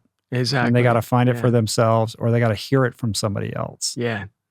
Yeah. My son is 25 now, and I went through that when he was a teenager. I mean, it's like, I tried every angle, and it's just like during those years, we really struggled. But I'm happy to say that now it's like, it's come full circle. He's like, really, we have a much better communication now than we did when he was like in those teenage years. Yeah. Yeah. Well, your relationship with your dad is super interesting as well, right? So the divorce happens, you go to live with your mom, and I don't get the sense that you were estranged from your dad, but you just didn't know him, like he wasn't in your daily experience, right? Well, my dad was really good about communicating with me. Like every Sunday we had a conversation. And it would be annoying to me at the time, like it'd feel like a lecture. But it was also a way for us to stay connected because he had moved to Minnesota following the divorce. And we also spent time in the summertime. So we would typically, he exposed me actually to the wilderness. Like we would go when I was in 7th grade, and then also 9th or maybe 10th grade, we went to different like trips out west to the Wind River Mountains. So having that experience with my father, even though it was limited on time, was super powerful as well. It was valuable to me. I mean, like I told you, I had the breakthrough with the marathon, but there were other things that, having my parents in my camp were important to me. Yeah. A couple of years ago, you take a crack at the fastest known time for the Appalachian Trail, and you use this also as an experience to create a deeper connection with your dad, and you make this documentary out of the whole thing. So talk a little bit about that, because this is really it's super touching. It's like a running thing, but it's kind of not. It's about something else altogether. And I think it's really cool. I haven't had a chance to watch the whole thing, but I watched the trailer and then read up on it and stuff like that. So tell me more about this project. Definitely. So I came up with the idea of going for the fastest known time on the AT, and we set out for it in 2018. And I was looking at, it's one of the biggest challenges is the logistics. Like, who is going to crew you? I mean, if you're going for a supported record, it's like 45 days at that time. And like having someone with you for 45 days, that's a major contribution. It's a major commitment. So I'm like, I had a lot of friends that could come out for like maybe 2 or 3 days. I have my friend Alan Lopez could come out for 3 weeks, but I needed someone who could be there the whole time. And I was like, I don't know if I want to do this to my dad. He's 79. It's like, it's a lot of intensity to be driving on these rural roads. There are no road signs, and like you have to navigate and stay up. Who's late. in more peril? I'm like, you on the trail or your dad in the van? No, exactly. I was really concerned on some days, but my dad, he is a strong man. I mean, honestly, I don't know anyone as tough as he is in the sense of like his mental strength and ability to problem solve. So he's got engineering background. So he said, yeah, I'd like to come on out and it'd be a blast. And then it became not just going for the record, but actually having this opportunity to spend, 50 days with my father is like priceless. You know what I mean? Like that's it. We'd never get that opportunity. It's like we might have like a week here or a week there. We never have 50 days together. And going for something so tough, like getting up every day at 5 a.m. and going until 10 or 12 at night, every single day, you're trying to cover, basically like almost 50 miles a day. And it's like, it's incredibly difficult. I mean, it's like probably the most difficult thing I've done. It's just, you get to like day 3 and you're like, every day you're climbing 10,000 feet, a third of the height of Mount Everest. And you're like, wow, when is this ever going to end? Yeah. It never gets easier. It's like, it's always some element of challenge to it. But having my father along, it gave us opportunities to it just was so nice to arrive at 10 o'clock at a station he set up with some oatmeal.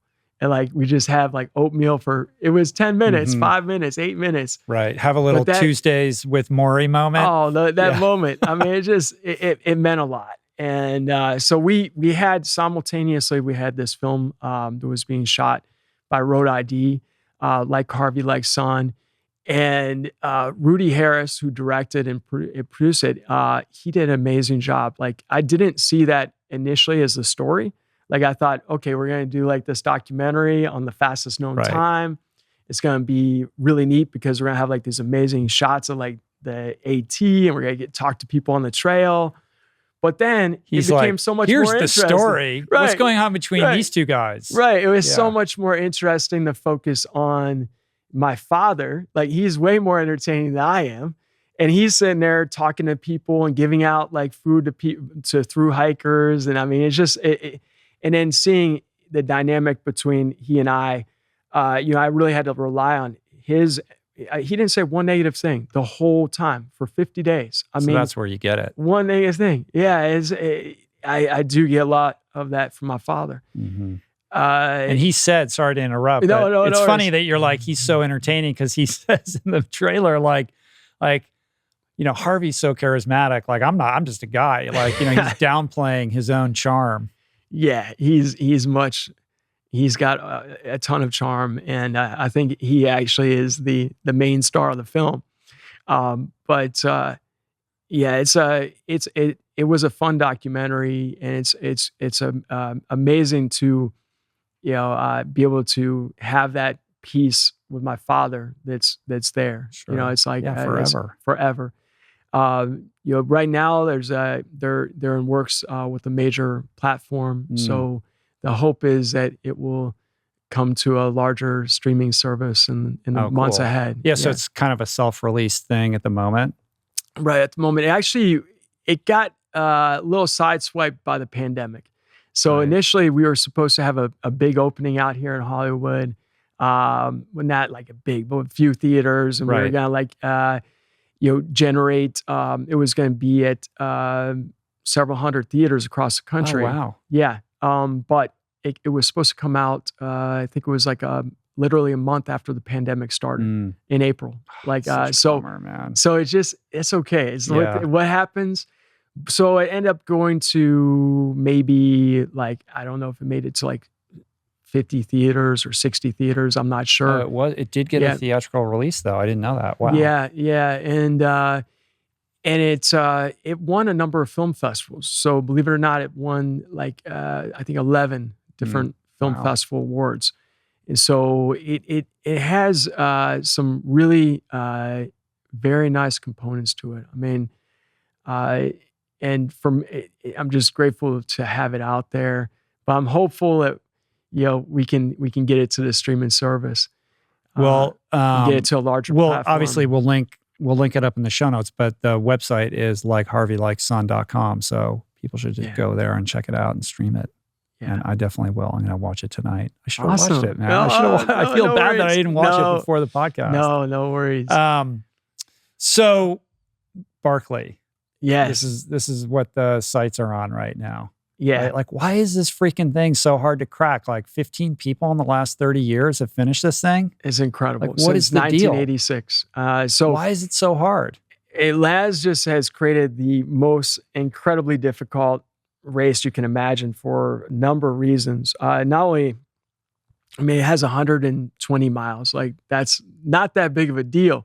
But the fact that it's got, it's all relative, Harvey. Relative. You just ran 354 miles, right. So like 120. Yeah, it's supposed to be 100, but really it's like ends up being 120 because you have to navigate. So only 20% is on trail and 80% is off trail. And then so that extra 20 is built in because you're going to go off the course. Yeah, everyone and stuff? knows that it's right. longer than 100, so you just want to think already, like so you don't prepare yourself for what it's going to be.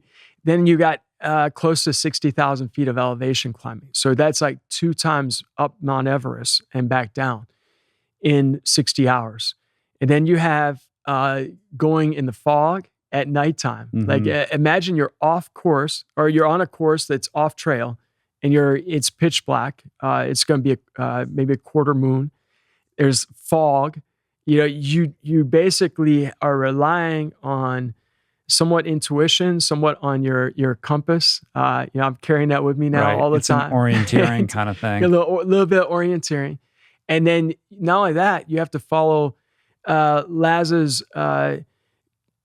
riddles that he has written in his own language to where these books are hidden. And so there's 14 books you have to find the one that's maybe at the state penitentiary, that they have there. You have to find one underneath a rock that's by the birch tree. I mean, it's like, it's very cryptic. So it's a challenge once you get like yourself to a place where you've been going for 36 hours and you have to navigate at nighttime and you're tired, you've had sleep deprivation. I don't think most people don't sleep even the night before the race because they're waiting for the conch shell to be blown. They're like, have a hard time falling asleep. So, I mean, it becomes really important to take mental record of where you're going because you also rotate loops every other loop. So you're going in a different direction every other loop. So there's so many components to this race that add to the difficulty, like including the elevation. I mean, imagine climbing up and down Everest in 60 hours. Yeah. And it's not like on a road or like a path. It's on like this muddy like climb up like a steep embankment with thorns. It's like, it's very challenging, but that's what I love about it. So how do you get your head around that and sort of customize your training to be in the best kind of prepared state that you can? Yeah, that's what I love about taking on these new challenges. Like Badwater is such an extreme, like the hot environment. This now, I'm starting to not think about things in terms of mileage. So now I've never done this before. I know a lot of runners out here do this, but now I'm starting to think about it just in terms of like vertical ascent. So now like I'm actually plotting down. I never did it before. I never really cared about it. I just like, but now I'm writing down every week what my vertical ascent is and every day what that is. And I'm literally seeking out every single hill, mountain, molehill I can find. And when I can do it on the weekend, I go to like a state park in Ohio, and I just literally go right off trail, right through the brush, the thorns, everything. Like just go straight off trail, and like just go like in like lost get lost, and then try to find your way back. Yeah. You know, you need to have like a buddy of yours like kidnap you in the middle of the night and blindfold you and just like drop you out of the trunk of a car somewhere and you don't know where you are. And it's like, good luck, buddy. You got to get home. Like that would be. You know? That's an idea. I might actually use that one. Yeah, that's a good thought. Or what's the tallest skyscraper in Cincinnati? Yeah, we have the Crew Tower. Yes. I don't think that's going to be, it's probably not. I don't think that's going to do it. No. Yeah, it's not tall enough, Rich. Right. But I mean, I know you could do but at least like conveniently located if you want to get some vert like during the week or something. Yeah. Fortunately, Cincinnati is a city of 7 hills. So we do have great hills in Cincinnati. So I just go up and down the hills. And, you know, there's really that element of also being out in the environment. Like that's another thing. Just being comfortable being out when it's like dark and it's 3 a.m., you know? So I'm not going to train every day, like running at 3 a.m., but I have to be comfortable to be out in the middle of nowhere and like just, you know, being out in the dark at 3 a.m. in the middle of nowhere. Like you're a contestant in a reality show or something. Exactly. Yeah. So it's like you end up doing these kind of crazy training. I mean, every one of these major races involves a degree of some new crazy training that I love. I love like trying to be creative. I think that the creative element is so important in ultras, and it's also under-recognized, like as a pivotal element is being creative. Well, one of the things that you do as part of it is part of this human-powered commuting is like you kayak to work sometimes, or I think you even swam. Yeah, I swam a few times. Like, to mix it up and like keep it fun and fresh and you know experience a little bit of cross-training benefit too. Definitely. Yeah, I was surprised. I saw on Instagram like you hit the pool. On the fairly regular, don't you? Not enough. Honestly, I do it like kind of seasonally. Like so, there's an outdoor pool I like to go to. It's like a city pool, right? It's a city it looked like pool it was right in the middle of the city. Yeah, it's right in the heart of the city, and it's underutilized as well. So I mean, I like to get out there when they're open in the like season for it. And if I had a pool like that was open year round, I'd probably utilize it more. Right. But I just kind of go with seasons. Like sometimes I'll get into something like that for just a season. And like in the wintertime, I literally, from like January to February, I usually like sign up for a gym that has like a big movie theater, like that you can just run on the treadmill. And like, I just like watching the movies and like, I'll do that in like January, February. But the last couple of years I haven't, because my races have involved more being out in the elements. And with Barkley, it's like you have to just throw yourself out in that. No treadmills. Yeah, no. I mean, even like Laz would not approve. No, Laz would not approve. You know, even like being subjected to more cold. Like it's going to be very cold in that race. Like when you're up on the ridge line and it's like maybe going to be in the 20s or it could be in the 30s. This week it's going to be down to 19. So I mean, it gets windy and you're when wet. Is the race? I can't set an exact date, but it is in March. Okay. Yeah. So it's all secretive. But you can't say. Or I know it's all shrouded in smoke and mirrors. Right. So why secrecy around the date? Well, right now it has become just an incredible phenomenon in terms of like people are so excited about it. So he wants to like because of the Netflix documentary. I think that's definitely part of it. So it has a huge following. I mean, I posted about that was in the race, which is a little bit of a no-no. The condolences, right? The condolences. That you get? But people knew I was going to get into it because I had won Big's backyard, and like that was one of the benefits of what I won from winning Bigs was I got into Barkley. So I get some more punishment. But you're being shamed for even talking about it. It's like Fight Club, like you're not allowed to say anything? No, you can say a little bit about certain things, but you can't say the date. But like he has had challenges with a lot of people people showing up that aren't supposed to be there. And it's a relatively small space, like at the campground and things like that. So they don't want people showing up like those dates unless they're like invited guests. Yeah. Right. Well, good news because we're heading into winter. So you're going to get a fair amount of cold weather in Cincinnati. Yeah. So I can see you out there shirtless. Yeah. I don't know if I'm going to do that every day, but I'm going to try like probably on my run commutes to school a couple days a week where I'll probably just wear like a t-shirt and shorts, even if it's like 20 degrees or 15 degrees, but not every day. Not every day. It's like with Badwater, I only train for heat a couple days a week. Like it's better for your mind. And we might as well spend at least a minute on that because I think, I know what you did, but that would blow people's minds to know the kind of heat acclimation work that you put in. Yeah, Badwater is, it's definitely one of my favorite ultras in the world. It's not that far from your home. So and I know you've been out there. I crewed it 1 year. That was enough for me. I love the environment out there. I mean, it's like, it's beautiful. It's incredible. So, I mean, it's 120 degrees typically in the race.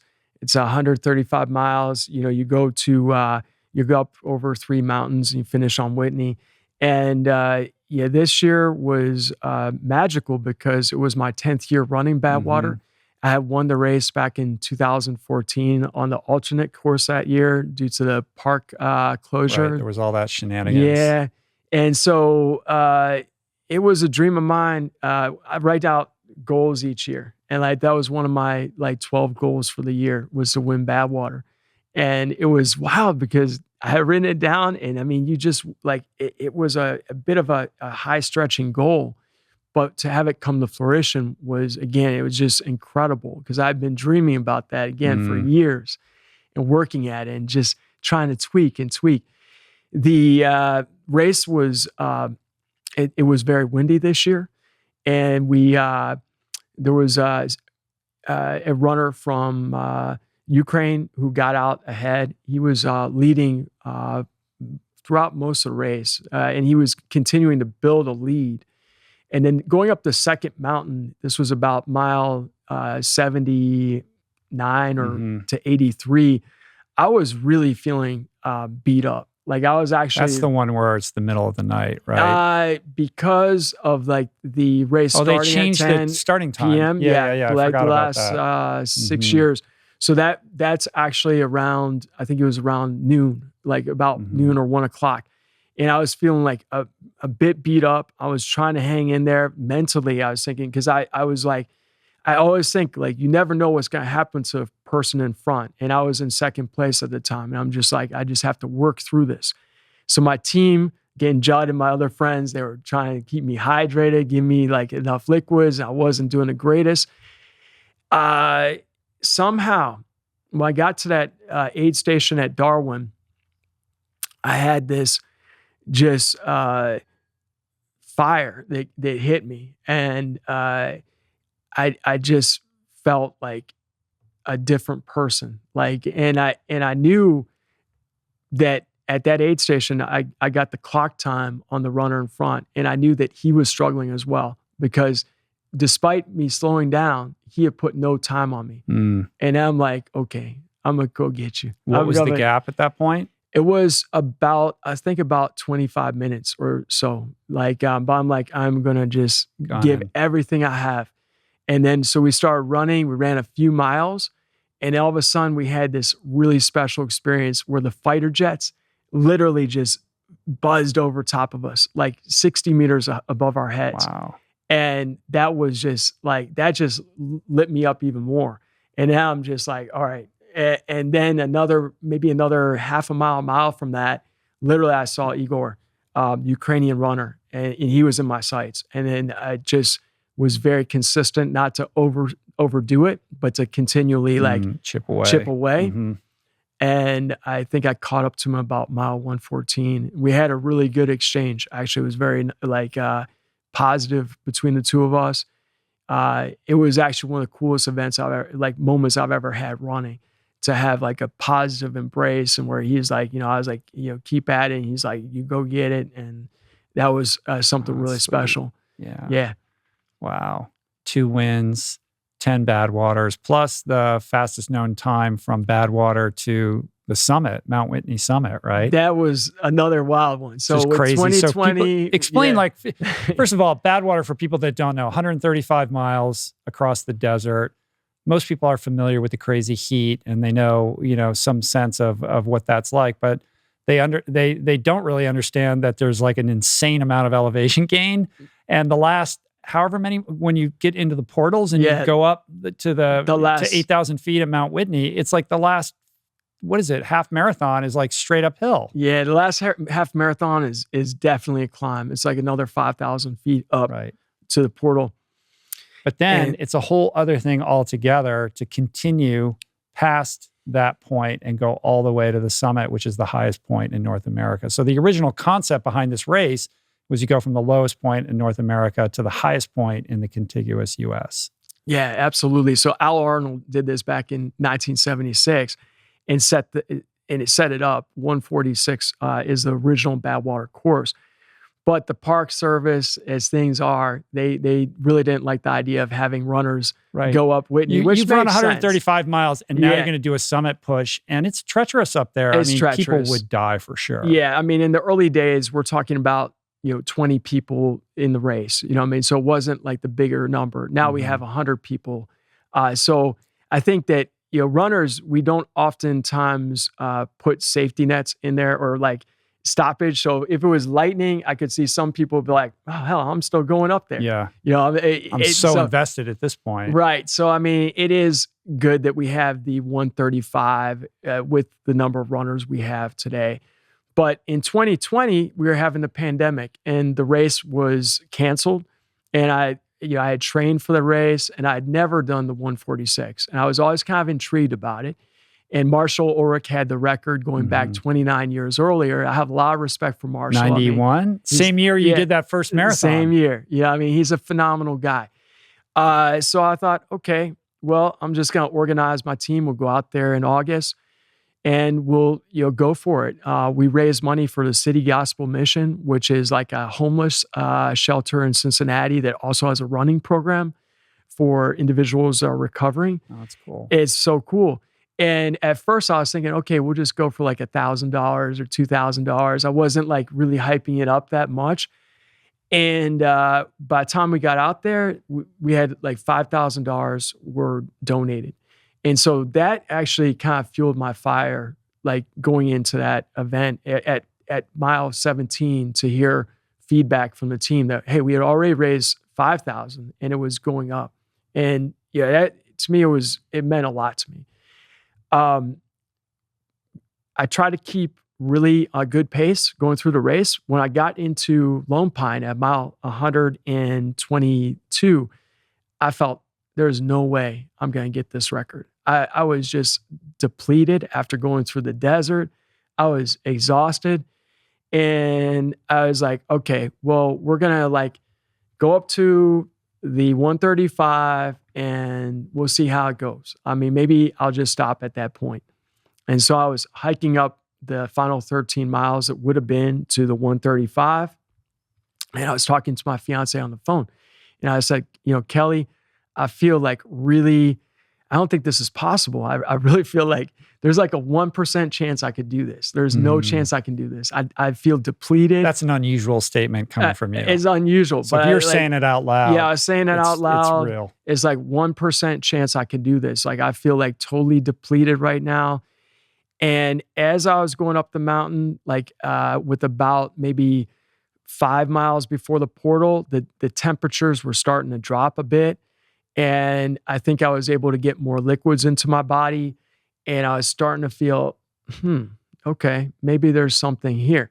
And then so when I got to the last 2 miles up to the portal, I said to one of my friends, I said, Max, you're going to have to prepare, or you're going to have to prepare things because I think I might go for it. So I Actually, I said that to Jeremy. So when we got to the top, I still wasn't feeling like thunder, but I felt like it's maybe I'm gonna go for this. I don't know if it's still. I'm not sure if it's possible. At that point, when I got to a portal, what was really amazing was Marshall Ulrich, who had the record from 29 years earlier, called me on the phone, and he's like, "Harvey, you know what? You can do this." Like, and I was thinking, I can't because I'm an hour behind where I want to be in order to make the ascent. And I know Marshall's an amazing climber. He's climbed all the 7 summits. And, but he gave me like a little 45 seconds, 60 seconds pep talk, which is amazing. Someone has had that record for 29 years to be so gracious to do. Yeah. That's super cool. So cool. How did you even have service up there? How could you even get a phone call? You get service at the portal. Like, yeah, I don't know. My team, they put that together. Like they had gotten in touch with him. And then my friend Michael Jimenez and Davey McCoy and his friend, they accompanied me up to the summit as like a crew. And like once I got on the trail, like I had my hiking poles. Marshall and I talked extensively about what was permitted, what was not permitted, time to leave, everything.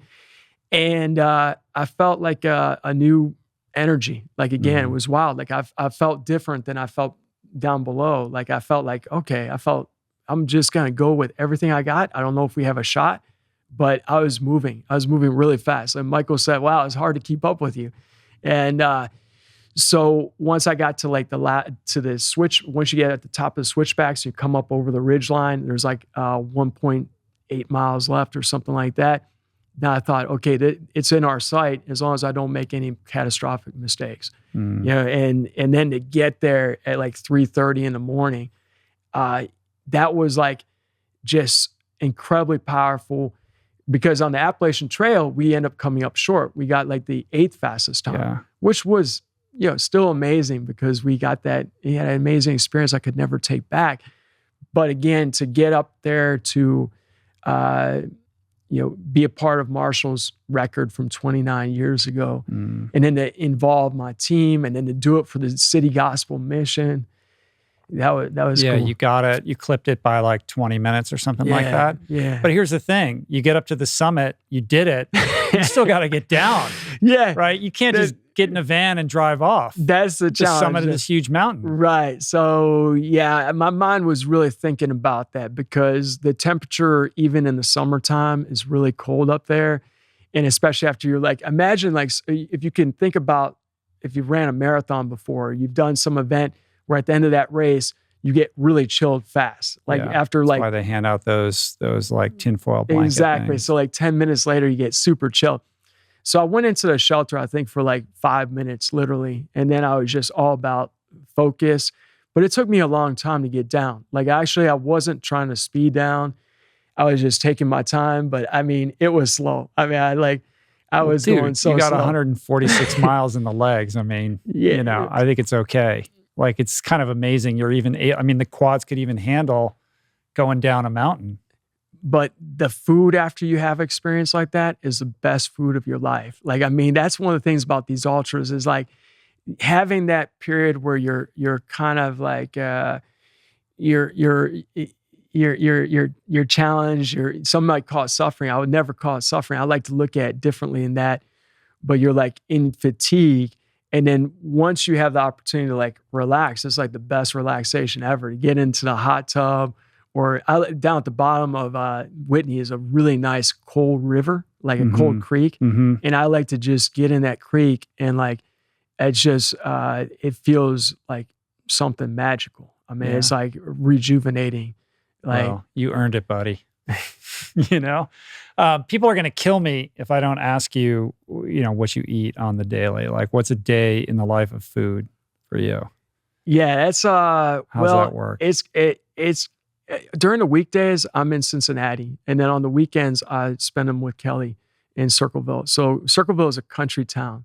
So Kelly makes some amazing foods on the weekends. On the weekdays I eat a lot of stuff like that I just throw together. Like, I mean, breakfast might be like Power O's and almond milk and like chia seeds and blueberries and then or oatmeal. And then lunch is like maybe some sort of burrito, or it might be something that like I don't eat a lot of salads, but I might be a salad a couple days a week. And then dinner, do Indian. you make that and then put it in the Thai. backpack and Yeah, I do. I like run throw it all to that stuff school? in my backpack. Right. Yeah, sometimes my backpack So you're gets not kind eating of the like school filled. cafeteria lunch. Not too frequently, unfortunately. Like once in a blue moon, they might have something I can eat, but they don't have a lot of offerings. Like our school program, we still have to work on it. Yeah. But I like ethnic food, so like Thai food, Indian, Mexican food, all those things. In Circleville, it's more challenging. Like that's a rural community. So we have in Circleville, there's literally only Chipotle and like a Mexican restaurant we eat at. And then otherwise I just have to like buy stuff at our grocery store and throw it together. You know? But do you like the cooking part, or are you just rather like you're on the move? I'm on the move. Yeah, so I'm so bad. I feel you. I wouldn't mind cooking, but I'm not, I rarely cook. Like I literally just go and buy things fast in Cincinnati, like out to eat. Or my mom, I take her out to eat a couple nights a week in Cincinnati. So we go out to eat. And, but I don't make food that often. Like, I mean, Kelly's really gotten into it, and I just get to be the free rider on that. Like, it would be a great idea. It's not like I'm definitely like I'm interested in the idea, but I don't dedicate the time to it. Like, I'm just always on the move. Yeah. No, I get it, man. I get it. The last thing I want to explore with you, we've been going for 2 hours now, is I imagine somebody's listening to this and they're like, man, I can't believe this guy does all this stuff. How does he do it? Like, I'm inspired. It's time. It's time. I got to finally get off the couch and like rectify this couch potato situation I'm in. Like, how do you catalyze that spark, get people off the couch, get them active? Like, how does somebody begin that journey? Yeah, I think the most important thing is to find something that you love or you have fun with. And I know it doesn't become a love immediately. I've heard people like they start running and it's like it takes 3 months before they actually start to like it a little bit. Like they have that period where it's like, I don't like this. Yeah. So I guess getting in running shape is the worst. Yeah. Finding something you enjoy, and it might be hiking, it might be like swimming or whatever it is, but finding something you have fun with. Also having like accountability partners. So like with Cincinnati, it's a really nice city because we have actually like 8 different running groups like that you can like join. That's not even counting the private running groups that everyone is part of. And like joining a program, it can be really helpful to have that motivation. Like, okay, every Wednesday or every Saturday, we're going to meet up and run. I think having some sort of accountability partner is huge. Having goals, like having a goal out there. So like I like to make my list of like 10 to 12 goals literally like I do it over the winter break. Like I do that before January 1st comes. It might sound kind of like, but that's powerful to me because it sets out what I want to go for the year. And I like to dream big and go for big things. But having like goals out there, something that you can like sign up for, it's like 3 months out. That's huge. Keeping things interesting. So like I have routines. Like I do certain routines. Like my run to work is pretty routine. But I also like to mix it up. So on a Saturday or Sunday, I want to go explore something new. So like in Ohio, I've had this goal of like going to all 88 counties. And it's probably taken me another 20 years to get there. It's like a Ricky Gates thing. Right. But I always, and I go out to state parks. I try to see a new trail. But like, and I also like to do that with countries. So now I'm at 101 countries. And I like to go see a new country and like incorporate some adventure with that because it kind of sparks running as well with what I do. But having like a little like thing that you do maybe once every couple weeks where you get off your normal routine, it can be powerful. It doesn't have to go to another country or even another county. But just like trying something a little bit different with what you're doing, it brings a nuance to it that makes it so that you'll have incredible more longevity with it. One of the daily habits that you've adopted that I think is super interesting is this personal journaling that is beyond journaling. Like you write down everything that you do. Well, Is that not true? everything, but I should bring my calendar in here. Right. It's Yeah, I've got this little old school Yeah, and calendar. it's like every day I write down everything that I do. Yeah, it's kind of funny. Like my students occasionally they'll see my calendar on my desk. I'm like, so what are you doing with that? Like, don't you write that in your phone? Like, no, I'm like old school. I have like everything. I've got all my runs in there, all my like plots, like whatever is happening. Yeah, I do like to write. I don't write everything down, but I do like to write some things down. I think there's something powerful about writing down like your program, whatever that is, or whatever your goals are for the week.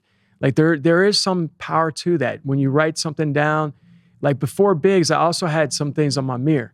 Like, I mean, my fiance comes to the city house, I'm gonna have to clean things up. But in my bathroom, my mirror, I have like 3 quotes are written down right now. And they're what are those quotes? One of them is actually, one of them I have to paraphrase, but it's actually from Laz. It's like something about being inspired when people push like to the most extreme amounts and go beyond it. Like it was like going into Big's backyard, like Laz is, he's quite a remarkable character and he's kind of influenced a lot of us out there. And to just see his joy of his inspiration of us making 300 and having 3 runners do something that he didn't think might be possible on his course was something that lit me up. Like that was super powerful. And I'm going to keep that quote up there now since I'm doing Barkley and the chances of me finishing are like, according to Laz, like 1 in a million. Right. In fact, I love how so much of this is like, I got to win over Laz. Yeah, it's like I'll kill myself in order to get that guy's approval. Right. And it's like he's actually said I'm like the sacrificial lamb, which is like the runner least likely to expected to finish the race. Right. But yeah. And other quotes? Yeah, let's see.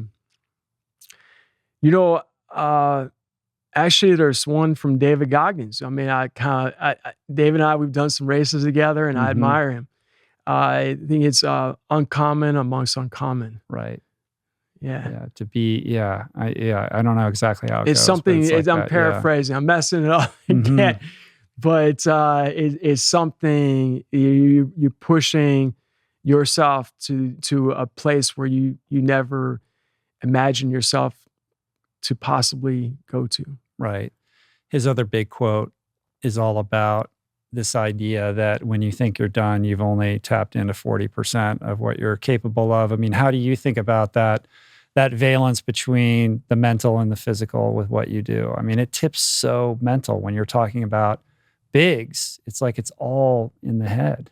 Yeah. Yeah. It's so much in the head. Like, because with your training, which will catapult you to that level, like that depends on your mind as well. So, I mean, so much is the mindset to get out there when it's cold and rainy and 11 p.m., like what's driving you. So then it gets us back to the question of why. And that's the other major thing. And like, to be honest with you, whenever I'm doing an A race that I really care about, I actually write down my why statement. And I write down a bunch of stuff under why. So not for just Biggs, one. What was the why? I had about 15 things. Yeah. Yeah. But some are sort of personal. Some definitely would be like for other people, like, for my students or my parents. I would like to impact other people and their lifestyle and like their health and like what they're doing. So like that motivates me a lot to do my very best to hopefully, impact someone else. Sure. And just being clear about that why makes it the thing that you can pivot to when you're hitting the wall and you think you can't go on. You kind of return or remind yourself like, oh, these are the whys that gets you into that extra gear. It's so important. I mean, it's so powerful. Like, I mean, there's so many times where you, in your mind and your conscious, you struggle with a thought about giving in, but you can't give in. So you have to like have a why that's so strong that you would not give in. Yeah. Yeah. So what's your why for Barkley? Barkley. Do they stay the same or just no, they always change. Yeah. So I usually don't write it out until like the 2 weeks before. Like I really write it out then. So I have to really think about it. But I do have some ideas for my spirit animal because that also rotates, You can't go back to the honey badger? No, you gotta the honey badger is up? good in bigs, but like I think in Barkley, it might be the wild boar. Yeah. yeah. Because they have wild boar out there and you gotta like just be like resourceful. Will survive anything. Right. Somehow those animals manage to make it up all those steep mountains. Uh-huh. Yeah. Maybe even though find that a seems truffle impossible. here and there. Yeah, find truffle. Well, best of luck to you, man. It's really inspiring. Not just what you do and what you've accomplished, but like how you comport yourself. Like I really enjoyed talking to you, and I find your example to be incredibly inspiring. And the fact that you're out there just having the year of your life at age 45 with like no end in sight in terms of your potential and your capabilities, and you're doing it plant-based. I mean, you're setting a new like example for what's possible in athletics. Like you're an adventurer, like you're way out on the fringe, man, like seeing what all the rest of us, are capable of. And I think it's really cool. And if there's anything I can do to be of service to you, like I'm at your disposal, my friend. Wow. Thank you. Yeah, thank you so much. It's really been fun chatting with you and honor to be here. Cool. So if people want to learn more about you, I mean, is Instagram the best place to send them, or where in addition to the documentary? Yeah. Instagram, Harvey Lewis Ultra Runner, or Facebook. Mm-hmm.